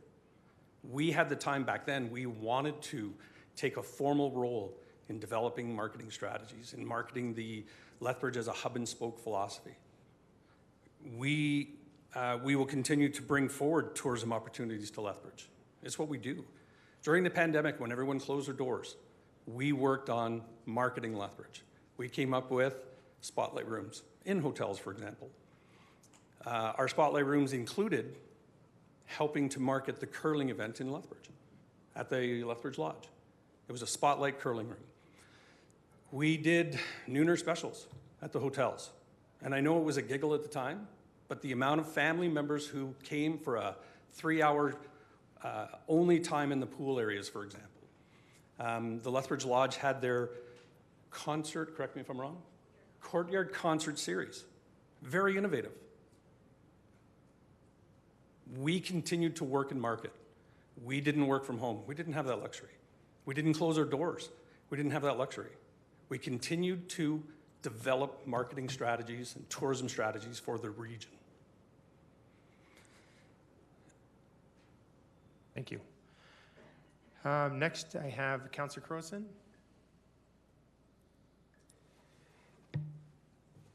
Thank you, Mayor Higgin. This weekend, I was a tourist here in Lethbridge. I went with family members and we visited several local communities. It sounds corny, but our goal was to get up to Cheadle to see the Cheetos, and we did that. So we were tourists, but we had no use for hotels because we were local tourists.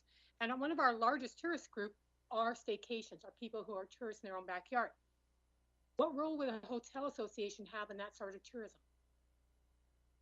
I believe I sort of answered that in general, again, during the pandemic, when we marketed our spotlight rooms for Lethbridge.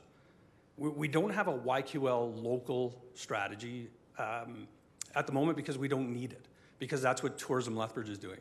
Their whole strategy is YQL local, so that we see.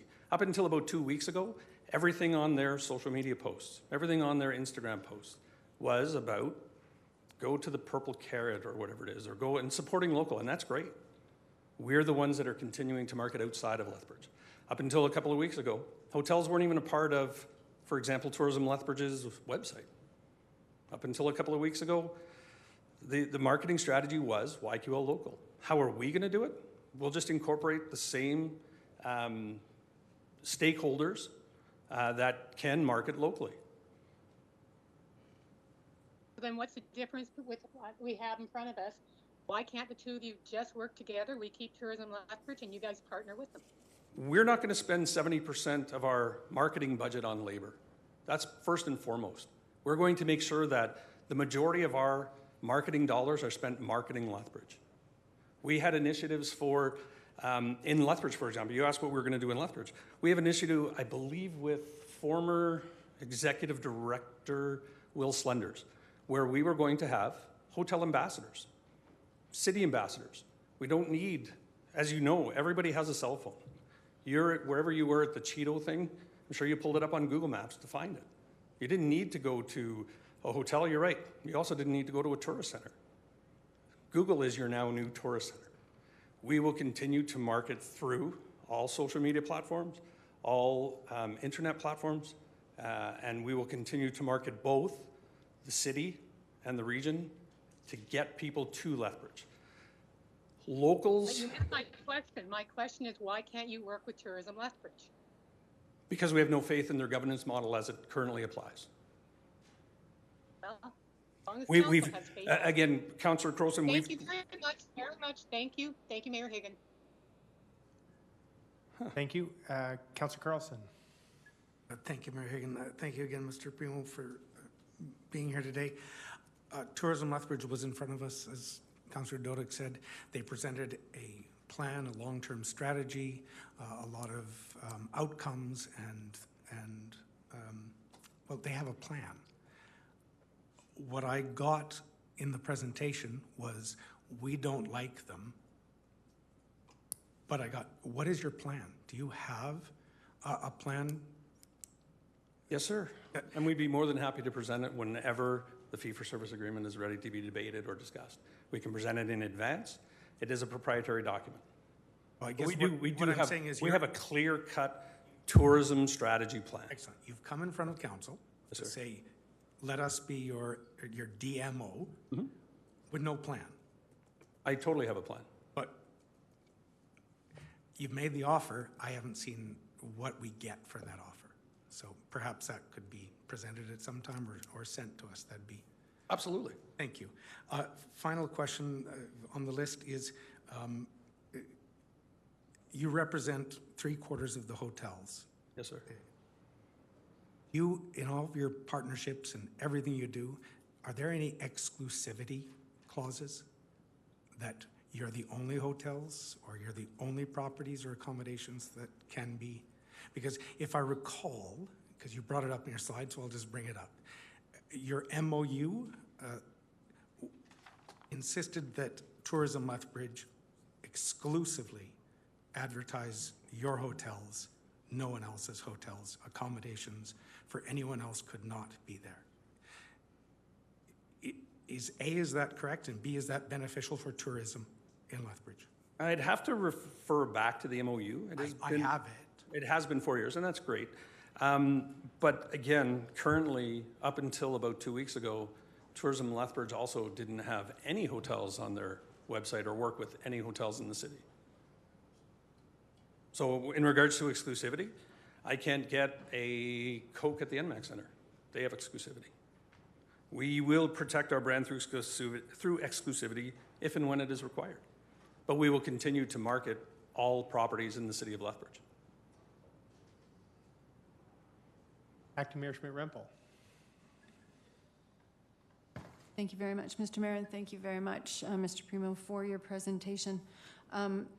Just a question directed to Mr. Elliott. When you did your research and we're looking into this, are there any regulations in place that would prevent a DMF from becoming a DMO?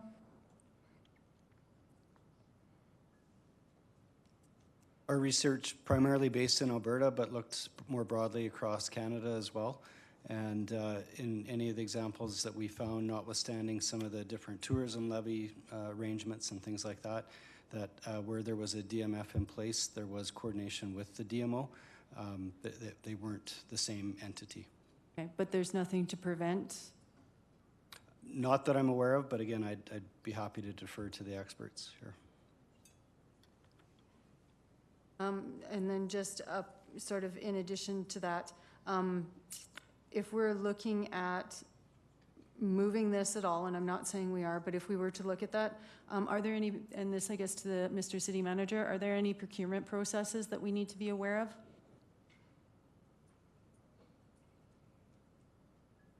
I might have to get back to you. I'm not aware of anything off the top of my head, but we'd have to do a little more research on that unless Mr. Elliott happens to know the answer. Okay. Thank you very much for that. Mr. Primo, going back to Councillor Parker's statement or question, did I hear you state that you would come with an open mind to mediation if that was offered? Absolutely. You On would? behalf of our organization, we'd be more than happy to continue to sit. This offer had already been proposed when Aaron Crane took over Tourism Lethbridge as the executive director. The CEO. Our president reached out to Aaron and said, we would love to meet with you and your board.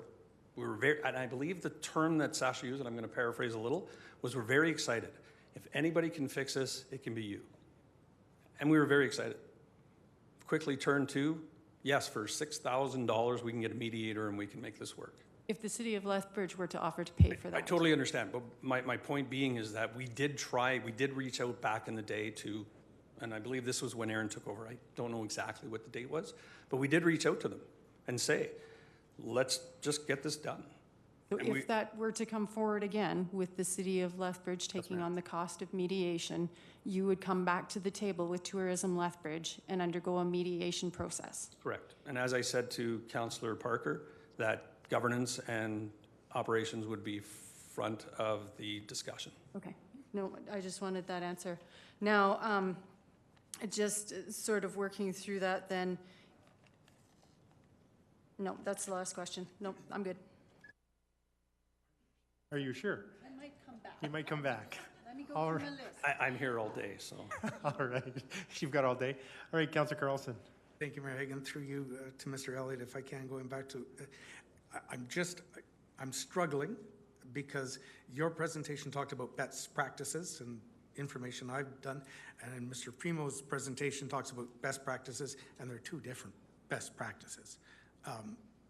What is the best practice? Because in my discussions with Travel Alberta and tourism before, the best practice is that a DMO is not controlled by one entity. It's for the community.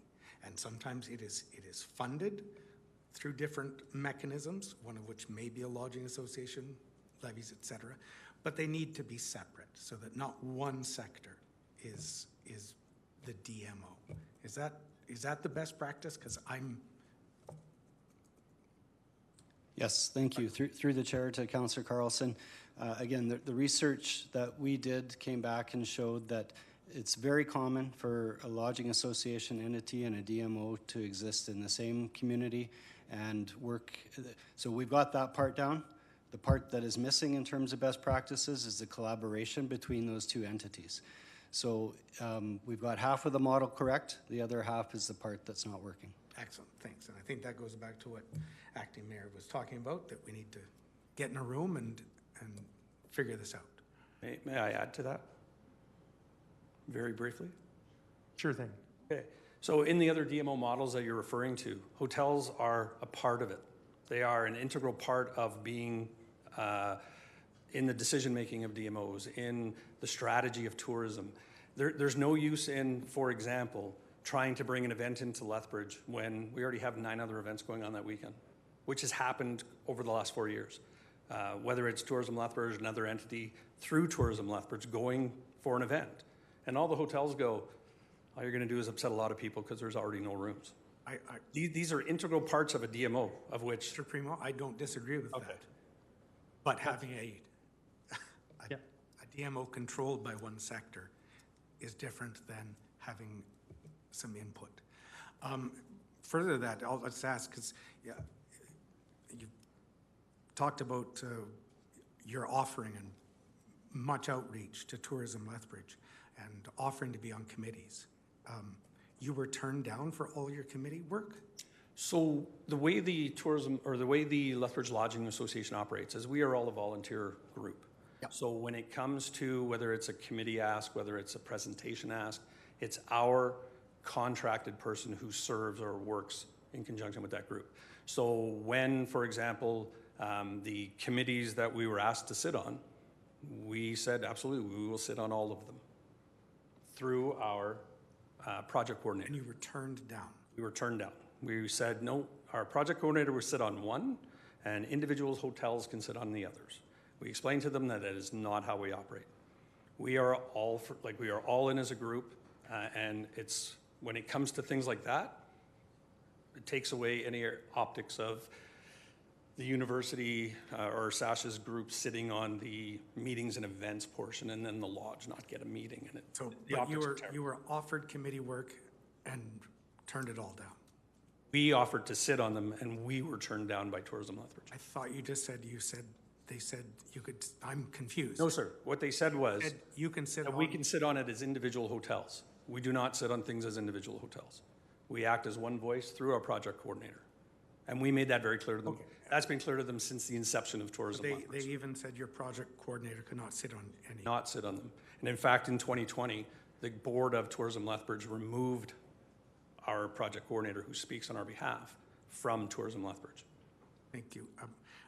I'm just going to throw it out there if I can, Mayor Hagan. Tourism Lethbridge has been brought up a lot. People by name have been brought up a lot. I don't know if anyone from Tourism Lethbridge wants to. We'll have that. We'll finish the questions here, and we'll give that opportunity for sure. Councillor Campbell? Thank you, Your Worship. Thanks, Mr. Primo. Just, as someone who just wants everybody to get along, and I'm never in the room where it happens. So, but as your sense of humor is always on par, sir.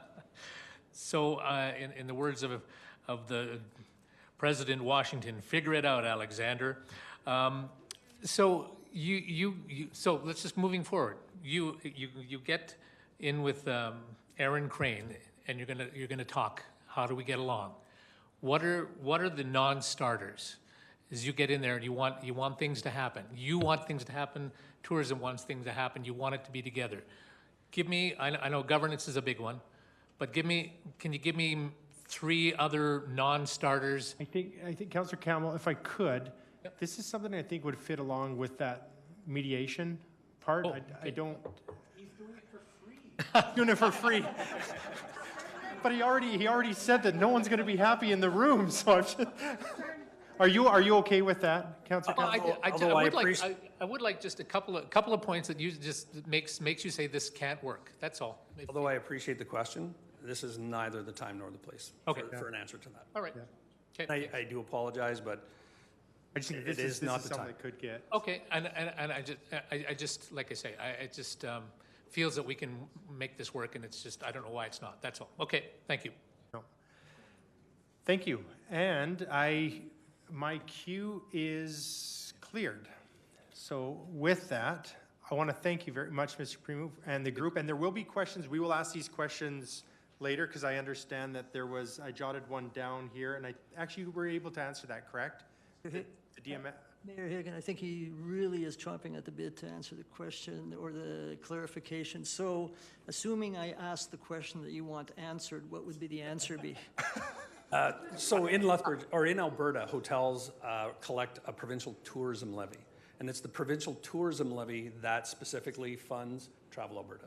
And through Travel Alberta initiatives, whether it's grants, whether it's marketing, whether it's whatever, that's where that money comes from. The destination marketing fees are voluntarily collected by hotels to specifically market the destination specific. So the dollars that the Lethbridge Lodging Association collect voluntarily through our association stay specifically and directly to market Lethbridge as a destination to increase overnight stays. I'm just curious, this is just for my own benefit, I was on Travel Alberta board a number of years ago, and the province increasingly scooped the percentage of money and then gave less and less to Travel Alberta. Is that downward pattern continuing? Unfortunately, I believe it is, specifically because of the fact that travel was down. We had I think there was a pandemic thing that went on. But during that as well, and again, to give the government kudos. During the pandemic, hotels were allowed to keep the provincial tourism levy to offset their losses. So they did a great job in that. But yes, the funding for Travel Alberta, I believe, has decreased every year since 2019. Thank you. And thank you, Mr. Primo. We were going to ask these questions at the very end. I'm glad that the question was asked before, but we'll get through and we'll, thank you very much. You take a seat in the gallery. We'll ask again if there's anybody else who would like to make a presentation on destination management organization funding. If you please come forward, state your name, and you have got 5 minutes to present.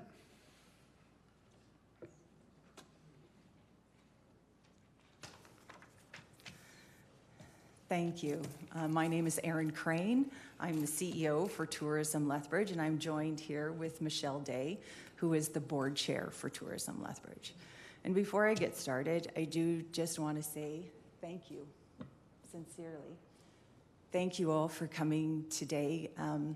This was tough feedback to hear, but I think it's valuable feedback to hear.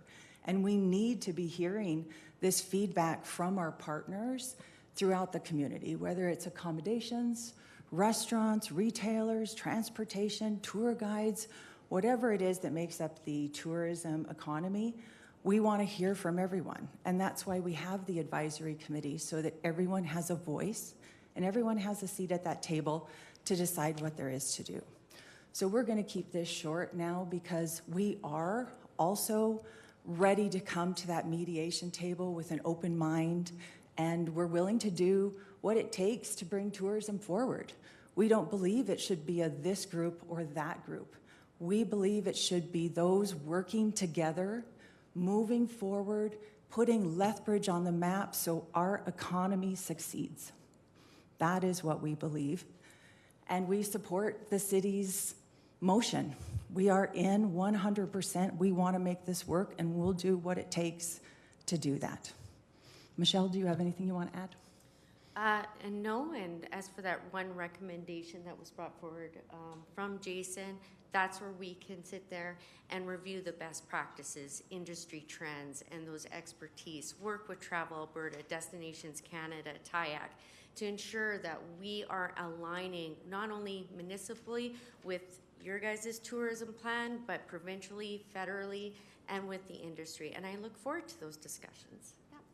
And I will just wrap up by saying that we have been offered assistance by our partners at Travel Alberta, as well as the province, and federally. We have many people we can lean on to help make this work and to ensure that we are aligned with what they're looking for in order to make Lethbridge strong.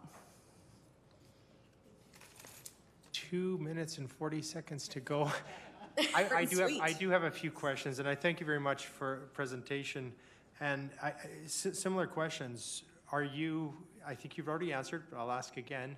You will enter mediation and try to find a way to mitigate any of these concerns that have been out in the community for moving forward. And then obviously that's going to come back to our administration as far as if that has happened. If not, what are the next steps? You're okay with that? We welcome that. We are ready. And the next question is, hearing what was heard earlier about the individual, how they, together as a whole, a group, have a person to sit on, and you had 4 openings. Are you okay to put that person, understanding what you have heard, on each one of those groups? Yes, definitely. And we do have members in the gallery from those advisory committees. And the first thing that we did sitting down at the advisory committee table was go through a terms of reference, because there are actually many people right now who sit on multiple advisory committees. And it has been the desire around the table that anybody willing to help tourism in our community is welcome to sit at these advisory tables. And we put that call out to the entire community. If you want to help, we would love to have your help, and come and have a voice at that table. Great. Deputy Mayor Parker. Mr. Mayor, you asked my questions. Thank you. Okay. Councillor Carlson. Thank you, Mayor Higgin. Apparently we're all on the same page. You answered or asked my questions as well. And I'll just, fair is fair. Does Tourism Lethbridge practice any exclusivity? Because you mentioned, I asked first question of Lethbridge Lodging. is it an inclusive organization, or is it exclusivity? Is it a to play? I'll put it that way. It is very inclusive. Oftentimes, we do have projects that do require a pay-to-play model when we go into them, but that is open for everyone to participate in. Yes. Okay, thank you. And I think it was in answer to the mayor's question. There was quite a point made that 4 offers were made to sit on committees. They were told no. Was that we have sent. Because it sounds like excluding people. You know, prior to me starting at Tourism Lethbridge, I know that there was some correspondence that had gone out about having to apply to sit on these committees, and that there would only be one representative per organization allowed to sit on those.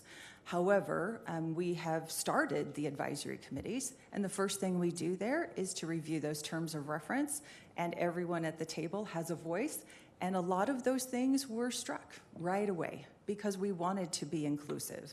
And again, the application process to sit on those advisory committees was not well received. I was one of the ones that was actually very offended by those. So, you know, I think working together, we can make change and we can do things right and we can ensure that people have a voice. And I just want to add to that, I think it's also important to recognize that we need to be as transparent as possible while also creating spaces, not just for the LLA, but our other lodging partners in our community, such as Airbnb, our homestay programs, people that are doing other types of accommodations are just as welcomed as the hotel players as well. Thank you. Thank you, Mayor Higgin. Thank you, Acting Mayor. Commissioner Rambo. Thank you very much, Mr. Mayor. So we've heard, so I'm going to ask the master of the coin this. We've heard both organizations state that they would intermediation. My statement was we would look at the city funding that. You know what my question's going to be? Do we have any money? Where will we be pulling that from, sir? So for the mayor to Councilor Schmidt-Rempel, I would suggest from council contingencies. I will have to look to see what we're at on that. That's fine, and I'll do that as we speak here. I'll come back. Thank you very much. I do have another question, Councillor Croson. Thank you, Mayor Higgin. Just a question, because of course we've been talking about representation in tourism. How many different industries are represented by your board? Oh, that is a tough question, Councillor Croson, through the chair. So at the recent Tim Hortons Briar, we did partner with Lethbridge Sport Council and the University of Lethbridge to complete an economic impact study. And one of those questions was to determine where tourism spending did happen in the community. And of course, accommodations was a big part of that. But they did list 5 other industries along with that did, and I can send you that information and that chart. Restaurants, entertainment, transportation, there were quite a few listed that really broke out how visitors spend their dollars here in Lethbridge. And so, yeah, I can share that with you. The other thing that's been raised is it's inefficient to pay staff, that money should go into other ways. Your staff costs might be high for the city. Our staff costs are high as well. Do you have any comments about the efficiency of your organization as in relation to a large cost of it going to staffing? Or perhaps you weren't prepared for that question today, but I mean, that was one of the comments that was made. Do you have any comment on that from your organization? Yeah, thank you for that. We did present, gosh, it feels like only a few weeks ago, about our plans for moving forward, where we talked about the shift in the wages and looking to spend more around that marketing function as well as the public relations function. And that's what we want to make clear too, that we appreciate the destination marketing funds being used for that marketing, but they need to go hand in hand with sales. If you're doing marketing without sales, I believe you're inefficient, and vice versa, right? So we do need to boost both of those buckets of funds in order to make Lethbridge competitive in the market. So we do have a plan in place going into 2023 where we are, and we've started that process now, reducing wages, and we will be focusing more on contracted services because we do need people to do the work. We can't just spend the money. It takes a workforce, and we want to be able to provide a workforce. The tourism workforce is one of the things we do want to work on, and that we believe we need to show how valuable it is. So we are doing that work going into 2023 to reduce the wages by increasing contracted services and sending more of those funds to marketing and public relations. Okay. Are you decreasing wages, or are you decreasing the amount spent on wages overall? Like, you're not actually slashing people's individual wages, you're just as a percentage of your budget? Yeah, we're shifting away from full-time employment and going more towards contracted labor so that we can be flexible and agile to the funding that we get. A lot of what we do is project-based, and we wanted to make sure that we had the people in place in order to do that.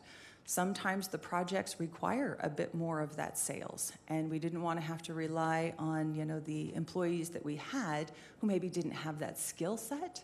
So this opens up and provides us with a lot more flexibility to manage what comes through our door and to make us agile and flexible. Okay. Thank you, Ms. Crane. Thank you, Mayor Higgin. Thank you, Councillor Crowson. Councillor Carlson. Thank you, Mayor Higgin. Just maybe about the last 3 years, about last 4 years, Tourism Lethbridge, formerly LDMO, ridiculous name, and I was part of why we go by Tourism Lethbridge. Yeah, why not? A young organization, started 2018, and brand new. There was a lot of building in that first year going on, and then we were hit by a pandemic where things kind of went south. And I think that's where a lot of this struggle started, because I was on the board for a brief time in the pandemic, and I was told directly by our funding partners, you will not advertise, you will not market to bring visitors from outside of your local area.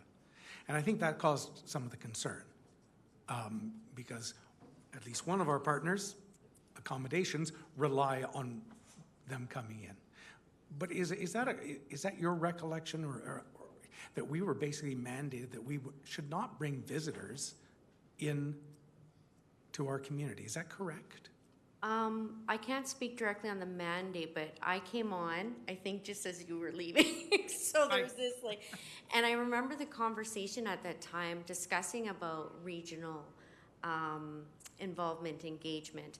And what we quickly realized as an organization and in the South, Travel Alberta is looking at a regional DMO structure, which is now in place, and now they're doing planning around that. And number two, Lethbridge is in the center of the 4 UNESCO sites, as well as the agri-food hub. So to sit there and ignore a healthy relationship with our regional partners, attractions, export-ready product attractions outside our city, that's a missed opportunity. So yes, now we have regional representation on our board, and well as, again, we've opened up those positions for regional engagement on our advisory committees to ensure that there's that cohesiveness so we align with the larger picture. And I would just like to add to that, because we are now able to talk about this, that Travel Alberta is working on a tourism destination development plan for the region. And we will be welcoming back contractors from 2031, which helped us build the destination management plan that was started back in 2016. And Councillor Carlson, I know that you did sit on that committee along with myself and a few others from the gallery. So this is continuing that work, but on more of a regional level. We'll also be looking at a lot of data intelligence, market intelligence, and really pushing, how we can compete with those areas like Calgary and Edmonton, because and the Rocky Mountains, they're all full. And how do we attract those visitors down here for the benefit of everyone in the community?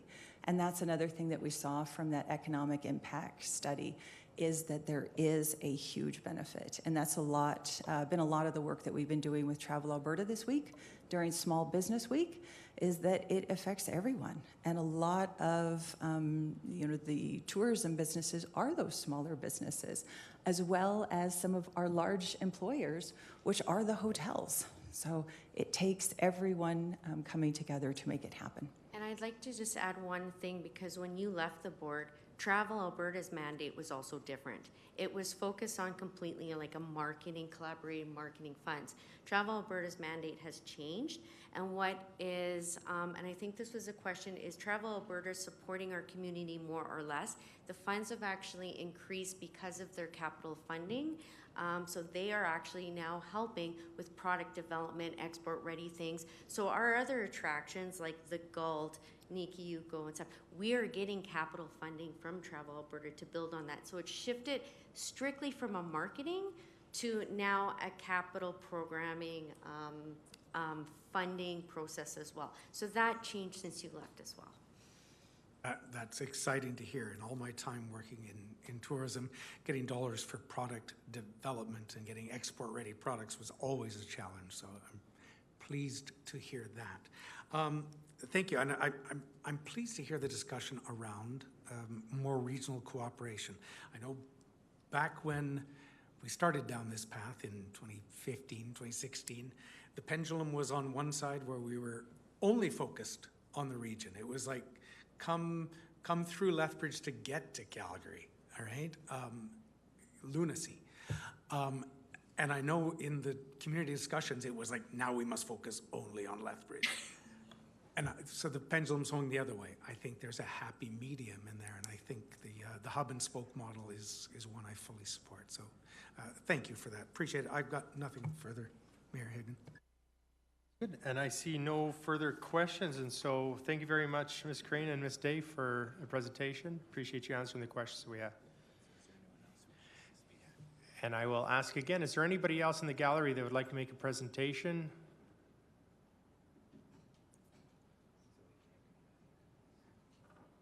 And we'll ask questions at the very end, but is there anybody else that would like to make a presentation? I'll ask for a third time. Anybody who would like to make a presentation on Lethbridge Destination Management organization funding? Seeing none, on the completion, I'd like to ask if there's any questions from my colleagues for the whole, if it's between Mr. Elliott, what we heard from Lethbridge Lodging, as well as from Tourism Lethbridge. Is there any other further questions that we have? Seeing none, now was it a question you were going to answer, Mr. Primo? That was before, or because the presentation's already done? Are you okay? You've answered the questions, I think. Correct?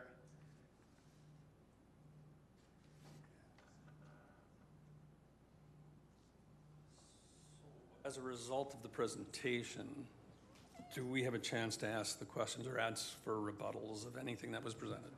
Send those questions in. Thank you. Okay, with that, I do have a resolution. And if we have it up on the screen, or you're going to, I can read it from there, that's fine.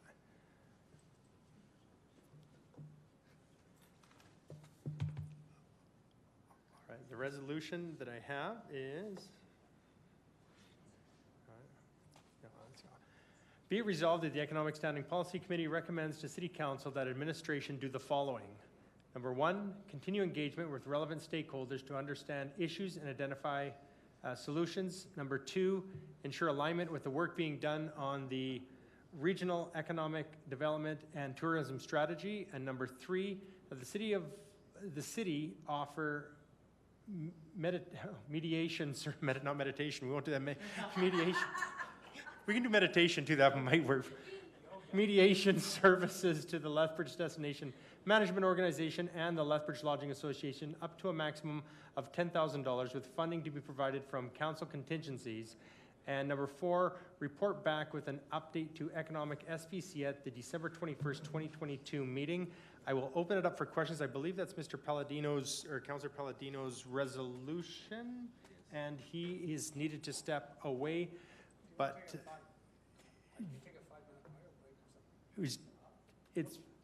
and Councillor Parker can take that. The question now, I just want to open it up for questions on what you see in front of you as far as the resolution. Councillor Carlson. Thank you.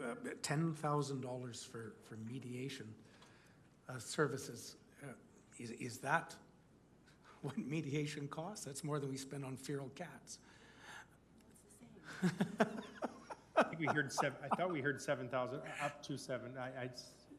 Through the chair to Councillor Carlson, we can confirm that previously we had a proposal in place that was under $10,000 to do this work. Campbell was starting to do it for free. We heard that everybody inside was angry in the room. So. All right. Any further questions on this? Belinda? Yes, I have a Sorry, question. Councillor Croson. It's okay. Mine's just more of a process question. I do not have an economic SPC on my calendar December 21st. So if we do have a meeting that day, can we please make sure it gets into our calendars, or else we're going to all book ourselves that close to Christmas. We're just looking here now. We do. We've got it booked. We excluded you, Councillor Croson. I can't believe it. Okay, then if I could make sure I get the calendar invite, because I did not have that in my calendar. Absolutely. I do. Is that it, Councillor Croson? Oh yeah, no, it's just a process question. Thank you. And I do have a question for Mr. Elliott. A lot of discussion happened today, between the three presentations, a lot of questions, debate, etc. And we have a December 21st meeting. Now, I know in your presentation, a question came forward that, or you had actually explained that there's a process to get there. What we're doing now is not working. We need to fix that. You're going to come back on, I thought it was before December 21st, so mediation up to the said point, and then December 21st, be back to say, this is still broken, this is fixed, this is what we can do. Will you have options at that time? We're saying report with an update. Will that be options at that time? Thank you, Mayor Higgin. If the resolution stands as it's written right now, I'm comfortable with that. At the very least, we can come back and provide an update. And at the very least, be prepared to show progress at that time, which would give council confidence that we're on the right track. All right. Thank you. With that, I see, Councillor Carlson. Sorry, me again, Mayor Higgin. I just think we've asked our staff if this works for them. I think it's just fair to ask Lethbridge Lodging and Tourism Lethbridge. You guys all might have holidays booked in November, December. Does this timeline work for you? And I'm seeing nods from Tourism Lethbridge. That might be a super busy time for hotels. I just don't know. Right now, again, we don't even know how many days this is, so it's tough to, I guess, really ask and have anybody commit for that matter. But we're at 24-hour operation. So I think since we got some people online, Mr. Primo. But what we can do is, Mr. Elliott, you've got this information here. You reach out and coordinate, find out if this can work, and I guess and report back. Does that sound fair? Is that okay, Councillor Carlson? Yeah, I just didn't want to put our timelines on it and say, And you folks make it happen, because you're not our administration. We can only tell our city manager what to do, sadly. Through the city manager, I know Mr. Elliott has said that he will make something up. That's, that's okay with you? Yes. Okay, as long as I'm not doing it, right? All right, perfect. Okay, I see no further questions, and for debate, Councillor Parker, or sorry, Deputy Mayor Parker. Don't worry. First of all, Councillor Palladino was going to speak to this, but I'd be more than happy to speak to this resolution. And I appreciate some of the additions that have been added onto this through my colleagues, so that's greatly appreciated. First of all, I don't think we should get caught up on the date of December 21st. If things need a little extra time, I think both parties will be willing to do the extra time, so I don't think we should rush. But it's nice to have a number, a goal date, which is very important. There was a lot of passion in the room today, and probably some awkwardness as well, and that's okay. And because I know a lot of conversations are happening behind the scenes, emails are being sent to members of council, so I thought it was a good day to have you folks here. You guys brought it to the table, and you spoke how you felt, and you didn't hide it, and you shouldn't be ashamed of that, but you said what you said, and some colleagues, some people may think, ooh, but you said what you had to say, but more importantly, you said you had a willingness to go to the table to find some kind of common ground, because at the end of the day, you're all trying to serve the citizens of Lethbridge. When I say it, because at the end of the day, there's a lot of taxpayer dollars that go into this, and I don't think anyone in the community begrudges money being spent for tourism, because we all know how important tourism is to our economy and to Southern Alberta. I'm optimistic that we will come to a solution, and I think we have to come to those negotiations with optimism. I don't think any member of council can tell you what to do.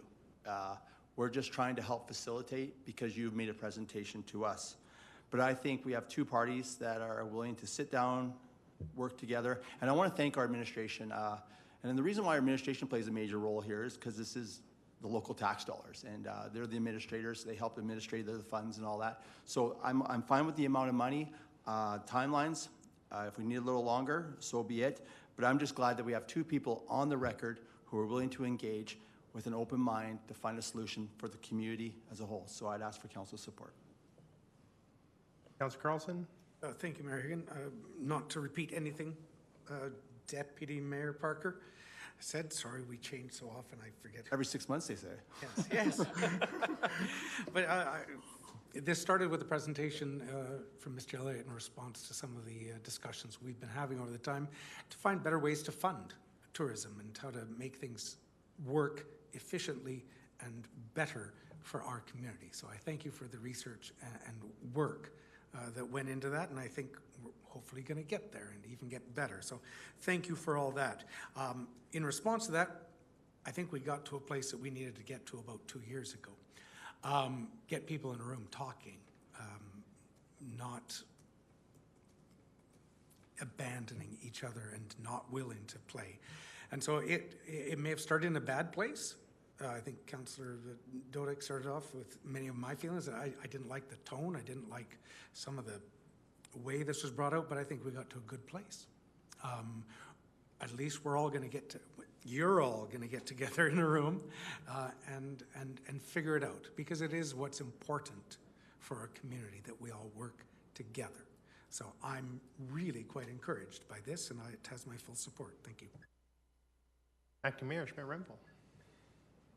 I also thank the presenters for coming forward, bringing forward their thoughts, concerns, and their presentations. Certainly this is all something we needed to hear. We do need to be taking a look at our spending, so I do look forward to Tourism Lethbridge's ask when they come forward at budget, because I have questions now for that too. So I certainly look forward to that. I am optimistic when we have both groups saying they would be committed to mediation. That is what I would like to see. I want to see both groups work together because both groups are valuable to our community.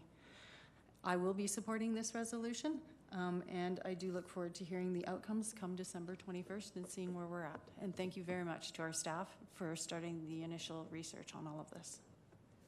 Councillor Campbell. Thank you, Your Worship. I'll be very brief. I didn't think this would go this way when it first started, so I'm really pleased. Just the openness and ultimately congenial feeling in the room that we've got an issue. you're willing to work with it. So I thank you all for coming together and bringing your points of view and the willingness to mediate. And I really, really am very pleased to see the way we're going with that. So I absolutely will support this resolution. Thank you. Thank you. So now you can actually say there was actually one room that you were in that it was not, is that right? It really it happened here. All right. I too will support this. I think Councillor Carlson bringing this forward to look into. If not, we're kicking this ball down the road for quite some time. To have Mr. Elliott, you know, and Ms. Gleisinger together and look through this and go through what other communities are doing, and to actually come to the table and get this information back to us. I also thank both the organizations for being here today and sharing the frustrations. I agree. I didn't know how this was going to go. I'm grateful for the way that it did, and that there's some movement. And so with that, thank you for the conversation, thank you for the questions and for the debate. And I'll turn it back to Deputy Mayor. Call the question. Question has been called. All in favor? Any opposed? So carries. Move on to the last presentation. Oh, actually, we will take a quick 5-minute bio break. All right.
we will move forward with presentation 5.3.2, or I'm sorry, 5.4. Oh, oh my God. Steve Rose, General Manager, Waste and Recycling Cart Relocation Update. Time is yours. Good afternoon, and thank you, Chair and members of Economic Standing Policy Committee. I'm here today to provide an update on the cart relocation project. Next slide, please. The project has been before you several times in the past, most recently on October 13th, 2022, where administration provided Economic Standing Policy Committee with a project update, along with next steps and considerations for citizen engagement. At the April 26, 2022 Council meeting, City Council directed administration to investigate the costs, timelines, implementation plan, and implications for each of the three options shown here, and report back to Council through Economic Standing Policy Committee. Next slide, please. Since April of 2022, Waste and Recycling Utility staff have undertaken 2 surveys, a targeted survey and a community-wide survey. We've engaged Tetra Tech to undertake a solid waste collections health and safety risk assessment report. And with the results of the surveys and the health and safety report, Waste and Recycling Utility staff have revised the risk assessment criteria matrix, the risk assessment matrix used for this project. Next slide, please. The community-wide survey was open to participation from residents across the community from July 1st to August 1st, 2022. Residents were advised through the Lethbridge News Center and posts on our official social media accounts. And the survey was hosted on the city's Get Involved Lethbridge website. Additionally, Waste and Recycling Utility staff worked with many residents to assist with completion of the survey over the phone, and there was in-person engagement at the Canada Day celebrations and on July 27th at the Helen Schuler Nature Center. In all, 1,672 surveys were completed, and there was strong representation from all areas of the city. In alignment with the options in the council resolution, opinions regarding potential future scenarios were sought, and 72% of residents selected the status quo option, a preference to maintain the change to street collection as it is.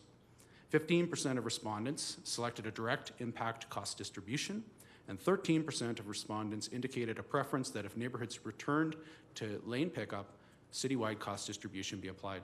Next slide, please. I just want to point out an error that in past reports, the department indicated that 4,163 households have been impacted by this project. Upon further review, it's been determined that the number of impacted residents is 3,869, and the larger number included some non-residential and areas where front collection had always been the case. A targeted survey was open to affected residents from June 20th to July 24th, 2022. Households impacted by the project were mailed invitations to participate in the survey, and the survey was hosted on the city's Get Involved Lethbridge website. Waste and Recycling staff worked with residents to assist with completion of the survey over the phone, and as a thank you for completing the survey, residents had a chance to win one of 3 gift cards to downtown businesses. 16% of directly affected residents completed a total of 625 surveys. The majority of residents responded that they were unhappy with the change from front to lane collection. That's 63.7%. 25.8% of respondents indicated that they are happy with the change to front collection, and 10% responded that they are neither happy nor unhappy with the change. Respondents were asked which of the 3 options they would prefer, and 44% chose the status quo, maintain the change to front collection, 9% chose the direct impact cost distribution, and 47% chose the citywide cost distribution option. Next slide, please. The Waste and Recycling Utility engaged Tetra Tech to undertake a solid waste collections health and safety risk assessment report. Tetra Tech summarized health and safety improvements and safety statistics, including that while the trend is improving, the solid waste industry has a high number of fatalities each year. And in 2020, of the 52 municipal solid waste worker fatalities in the United States and Canada, 78% occurred during collection activities. They also found that safety issues were well known by city staff. Data shows that automated collection has reduced employee injuries, and it's important to understand that the data shows that lane collections results in more injuries and incidents leading to third-party claims than front collection. In fact, when adjusted to reflect pickup distribution, the waste and recycling utility experiences 2 times as many third-party claims per stop in areas with lane collection than areas with front collection. Next slide, please. Throughout the project, staff have applied a risk assessment matrix when looking at candidate areas for relocation from lane to front collection. In order to attempt to mitigate citizen concerns and address operational issues, administration has revised the risk assessment matrix, and the revised matrix further restricts when front collection will be permitted in a school zone. It expands the road classification conditions where collection shall remain in the lane, and if a major physical impediment exists, making cart movement difficult in the front for any of the properties in the area under consideration, collection shall remain in the lane. A new criteria was added for cul-de-sacs aimed at limiting backing up during front collection activities. Staff reassessed roadways in the adjoining 3,869 households impacted by the project, and the result of the reassessment is that 44%, I'm sorry, yeah, I'm on the right slide, I'm sorry. 44% of the properties would not have been moved to the front with the revised risk assessment. With this information, the Waste and Recycling Utility has added a 4th option for SBC to consider: targeted return to lane collection. Next slide, please. So the options are: option 1, adjustment to lane collection using a direct cost model. Homeowners in affected areas would request to have their collection moved back to the lane. The costs for the change would be applied directly to the homeowners that made the request, and the cost would be variable depending on the actual conditions and implications of that specific situation. Option 2, return to lane collection all. This option reverses all of the changes made during the project, and it reverses all of the health and safety and efficiency improvements achieved through the project. Option 3, targeted return to lane collection. Following the application of the revised risk assessment matrix, 44% of the households affected would be returned to lane collection. This would mitigate some citizen concerns, and it maintains some health and safety and efficiency improvements realized by the project. Option 4 is to continue with the cart relocation project in 2024. This option entails continuing with the project, and all of the project objectives would be achieved in 2024. Next slide, please. The Waste and Recycling Utility recommends option 3, a targeted return to lane collection. This utilizes the revised risk assessment matrix. It returns 44%, or 1,702 households, to lane collection. We believe that it mitigates some of the major concerns raised by residents, and it preserves some of the health and safety and efficiency benefits realized by the project. The Waste and Recycling Utility would update council 1 year after the option was implemented and make recommendations regarding operational budget, utility rates, adjustments, and next steps. Next slide, please. Thank you for your attention, and I'm happy to answer your questions. Thank you very much. I do have questions. Councillor Crowson.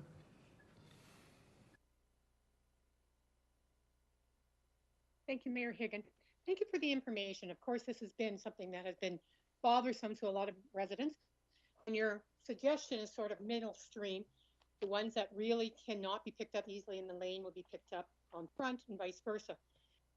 Would we still be keeping the program where if somebody has maintained front pickup, would we still be offering service if somebody physically cannot move their cart, etc.?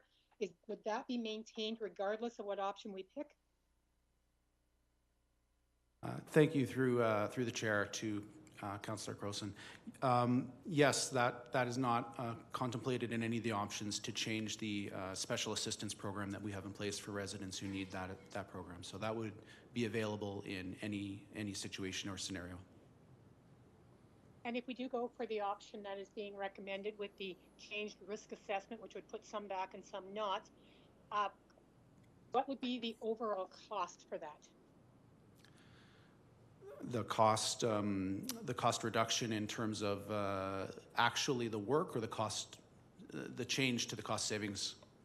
Yes, the change to the cost savings. Yeah, so at the moment, the program, as it's been implemented to date, it has a projected cost avoidance or cost reduction of $67,000. Our analysis is that if we were to take option 3, that cost reduction would be reduced, so there would be an increased cost of $27,000, and the net impact of the project would be $40,000 in savings at this point. And the places that would still stay in the front, would those be the ones that were most dangerous to staff? Because of course, one of the reasons we looked to the switch was because of injuries for staff. So in the risk assessment, are staff health still a major concern for where decisions were made? Staff health is a driver for this, and something we are always looking at. The more that we can move collection to the front, the data shows the safer our staff will be. Where collection happens in the lane or in a alternate collection delivery with a rear load vehicle, that can be more dangerous, where staff get out more often. Our administration, our operations staff, working with our safety and health folks, will work very hard to make sure that the staff are protected. So I'm not sure if I answered your question correctly, but. No, you answered it the way I was expecting. Just as long as our staff safety was still a concern in the reduced risk assessment, was something I wanted to make sure we were still considering the health of our staff as part of the decision making. Thank you very much. Thank you, Mayor Higgin. Thank you, Councillor Grossen. Next, we have Councillor Carlson. Thank you, Mayor Higgin. Thank you very much for the report back and the recommendation. Appreciate the work done. Just following up on this, are we still moving forward with cart relocation in other areas according to the new matrix, now that we sort of adjusted the matrix? That would depend on the outcome of this decision. At this moment, we have paused the program, and we haven't done any cart relocations for a period of time. We had intended to not return to cart relocations until post curbside organics implementation in spring of 2023. But if this decision is, for example, to return all of the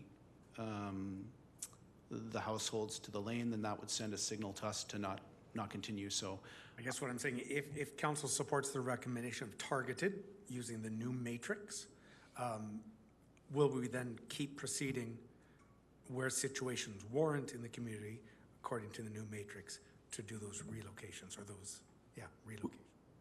Thank you, Councillor Carlson. We would like to have the opportunity to do that. We proposed to come back a year after the implementation was complete to provide an update to council, and we could discuss that further at that time, or if this decision provides us with direction to continue, we can do that.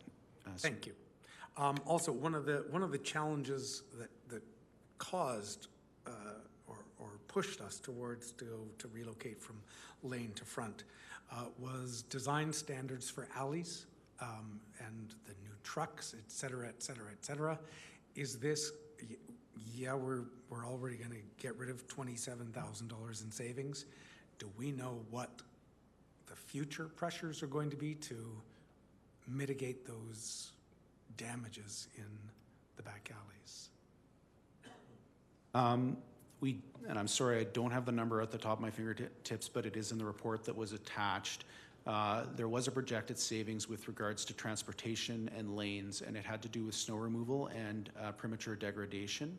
So a similar, approximately 1/3 of the cost savings potentially would be mitigated there, but I would defer to the transportation department to. In there, I just didn't see it, and I'll read it again. So thank you. Mr. Sanchez, he may be able to further. I don't have the exact number at this time in front of me, but I just want to mention that based on the report, there will be still some liability or damage happening to the lane. So originally, if I remember correctly, that number was around $500,000 per year that was going to be avoided in future maintenance for those lanes. By moving 47%, we will need to go back and do the exact calculation for that number. I also want to mention a little bit in regards when we talk about safety of the staff, there is another important item here that is safety for the residents.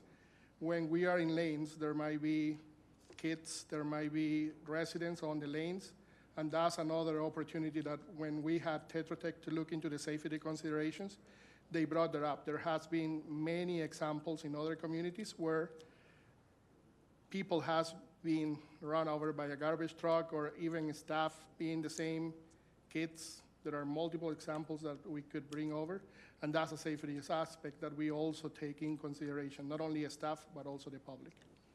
Thank you. And my final question, Your Worship, is going forward. A lot of this has been caused because of old designs, strange designs. Have we already fixed a lot of our planning and development and how we design a city, or ask our developers, partners in development, to design a city to eliminate these? Like, are we going to get rid of back alleys? Are we going to make sure they're designed up to standard? So to answer that question, yes, the design of the alleys has changed radically compared to the past. Now they are designed to allow for this type of traffic. In some cases, especially in new communities, we might do collection in the front because there is a space. When there is no space, there are a few examples I can think of. I know Waste and Recycling have been doing where the collection was in the front, but there is a school zone. So with the revised matrix that they had, collection is better in the lane. And the lane was built only 4 years ago, so it's up to the standards. All the work they're going to be doing moving forward, it is considering what we're planning to do. It could be in the lanes or the front, depending on the consideration for the risk matrix that they have developed. And eventually we'll have flying garbage trucks. So life will be good. Thank you. Councillor Dodick.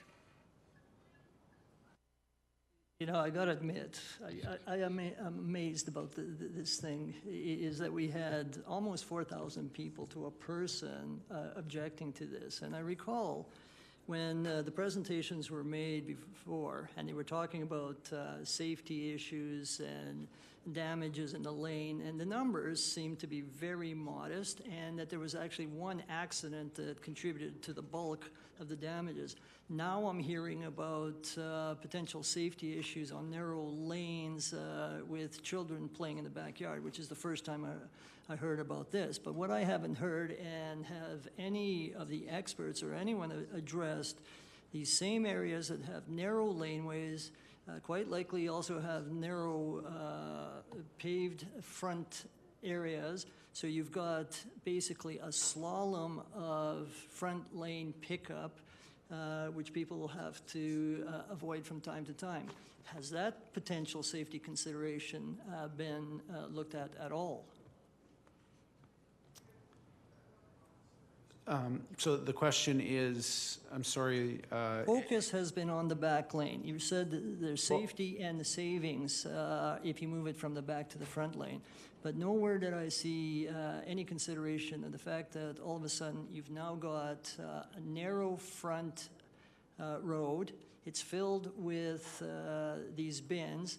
And now you have basically vehicles running through a slalom because not everyone pulls their bins back in right after there's been a pickup. So my question really was that looked at all? Yes, considerations given to the actually primary in the evaluation matrix is to look at the street, the conditions on the street, to inform our decision whether the street is a good option to move to. So the matrix looks at whether there's a school zone, the street classification. So very closely consideration is given to the roadway that we would be moving to front collection before the decision's made. That's with respect to the new matrix that you're referring to in option 3. But when you made the decision for the almost 4,000 people, you didn't have this matrix. Is that not correct? There was a prior matrix which also looked at the street. It has been tightened up to provide more stringent guidance, but they both looked at the street conditions. So when you're looking at a factual situation, so you've had lane pickup, back lane pickup, so you know that there's been a few incidents, one damage to the vehicle, which was the bulk of the suggestion that this was causing a lot of damage. But you don't have real-time safety damage information of the front lane pickup. So that, you're speculating on that. On the other, you have real data. Right, so you're correct. We have data on our existing back lane collection and we have data on our existing front lane collection, and we are projecting the data across to the community that will be moved, and we do not have data on what we have not yet done. And the final question is, you would agree with me that the bulk of the people did not like this idea from back lane to front lane. Is that not correct? Those that were affected overwhelmingly have told us through the What We Heard survey that they were not happy with it, and I believe it was 68%. Thank you. I see no further questions, so thank you very much for your presentation. And I do want to ask if there's anybody in the gallery that would like to speak to this.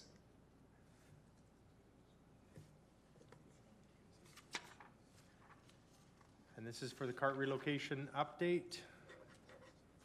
Anybody would like to speak? Anyone further would like to speak from the gallery? Seeing none, all right. We will move on to the resolution moved by Councillor Campbell. Cart relocation update. 5.4, be it resolved that the Economic Standing Policy Committee recommends City Council to the following. Number 1, implement option 3, targeted return to lane collection, returning 1,702 residents to lane collection in a way that addresses many of the common concerns described by impacted residents. And number 2, the administration report back to City Council with the outcomes of the relocation by December 2024. Questions? Councillor Croson. Are you debate or questions? I'm in for debate, thank you. All right. To open debate, Councillor Campbell. Well, thanks. We just heard there was an issue and there were some options for consideration. Management had suggested this targeted return implementation number 3, and I think it's a good compromise to what we had before us. And the fact that we're going to hear more about it with the outcomes in December is a good thing. December of 24, so it's a good thing as well. So I would ask for my colleagues' support. I see no further debate. Councillor Croson, you were in for debate. My apologies. My memory's very short today. Thank you. Go ahead. When I brought forward the official business motion in April, it was to have this very discussion. We knew that changing things from the back to the front worked for the city. It helped decrease costs, it helped decrease possible injuries, it helped decrease problems in the back alleys. But we also had heard from a lot of members of the community who were not happy with it. So I appreciate that administration went and re-looked at it and fine-tuned this and have found sort of a middle ground here where some will be returned and some will stay as they are, so that we can better benefit both the community, the residents there, as well as keeping city operations running as effectively as possible. We won't be saving as much money as we originally thought, but there will still be some savings on this, which will also benefit the community, and I hope my colleagues will support this. Thank you, Councillor Croson. I will not be supporting this resolution. If there's more calls that I've got, it's been about this, and this particular move back lane to front. And I'm going more of what Councillor Dodick had mentioned. There's more people slaloming through in the front lane than there is in the back, and so there's a safety concern there. In my opinion, what's been expressed to me by, and I'm going to say into the hundreds of citizens, not just a few citizens. So I cannot support this resolution or moving forward to council this time. Councillor Dodick. This is half the pie, and I don't think there's the numbers to do the whole pie, which is the return to lane collection. That's a discussion for another day. So I'm going to be supporting this because it's going to council, because I'm going to take the half loaf at the moment, and depending on what happens, maybe get the full loaf at some point in time, bearing in mind that this is just a but is a referral to City Council. So I will be supporting it for that reason, in the hopes that at some point I'll get the whole loaf. Thank you. Councillor Campbell, close debate. I just will we'll put this loaf in the oven, and we'll call for the vote. That's all. I'm open and close. Question has been called. Do you want to do this by a number? Okay. All in favor? Any opposed? So that's 2, 3.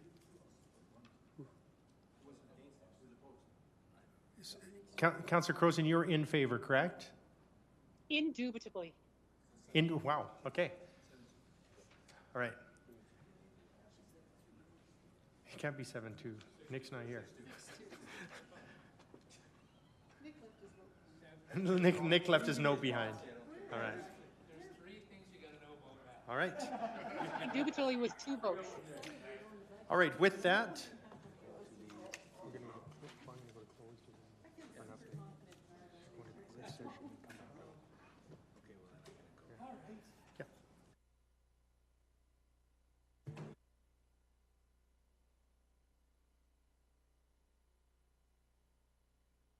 All right, we will now go into closed session.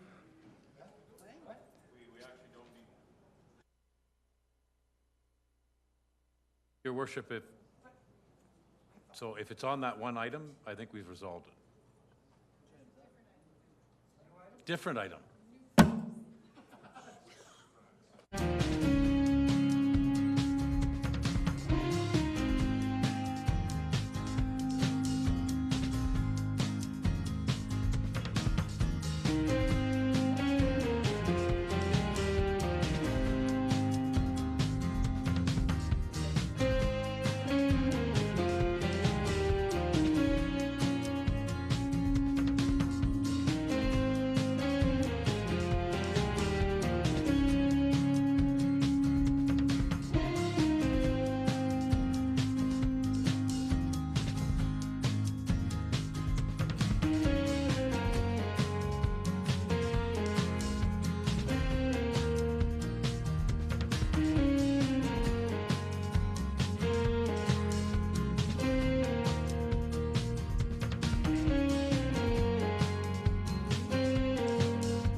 have to go live once again?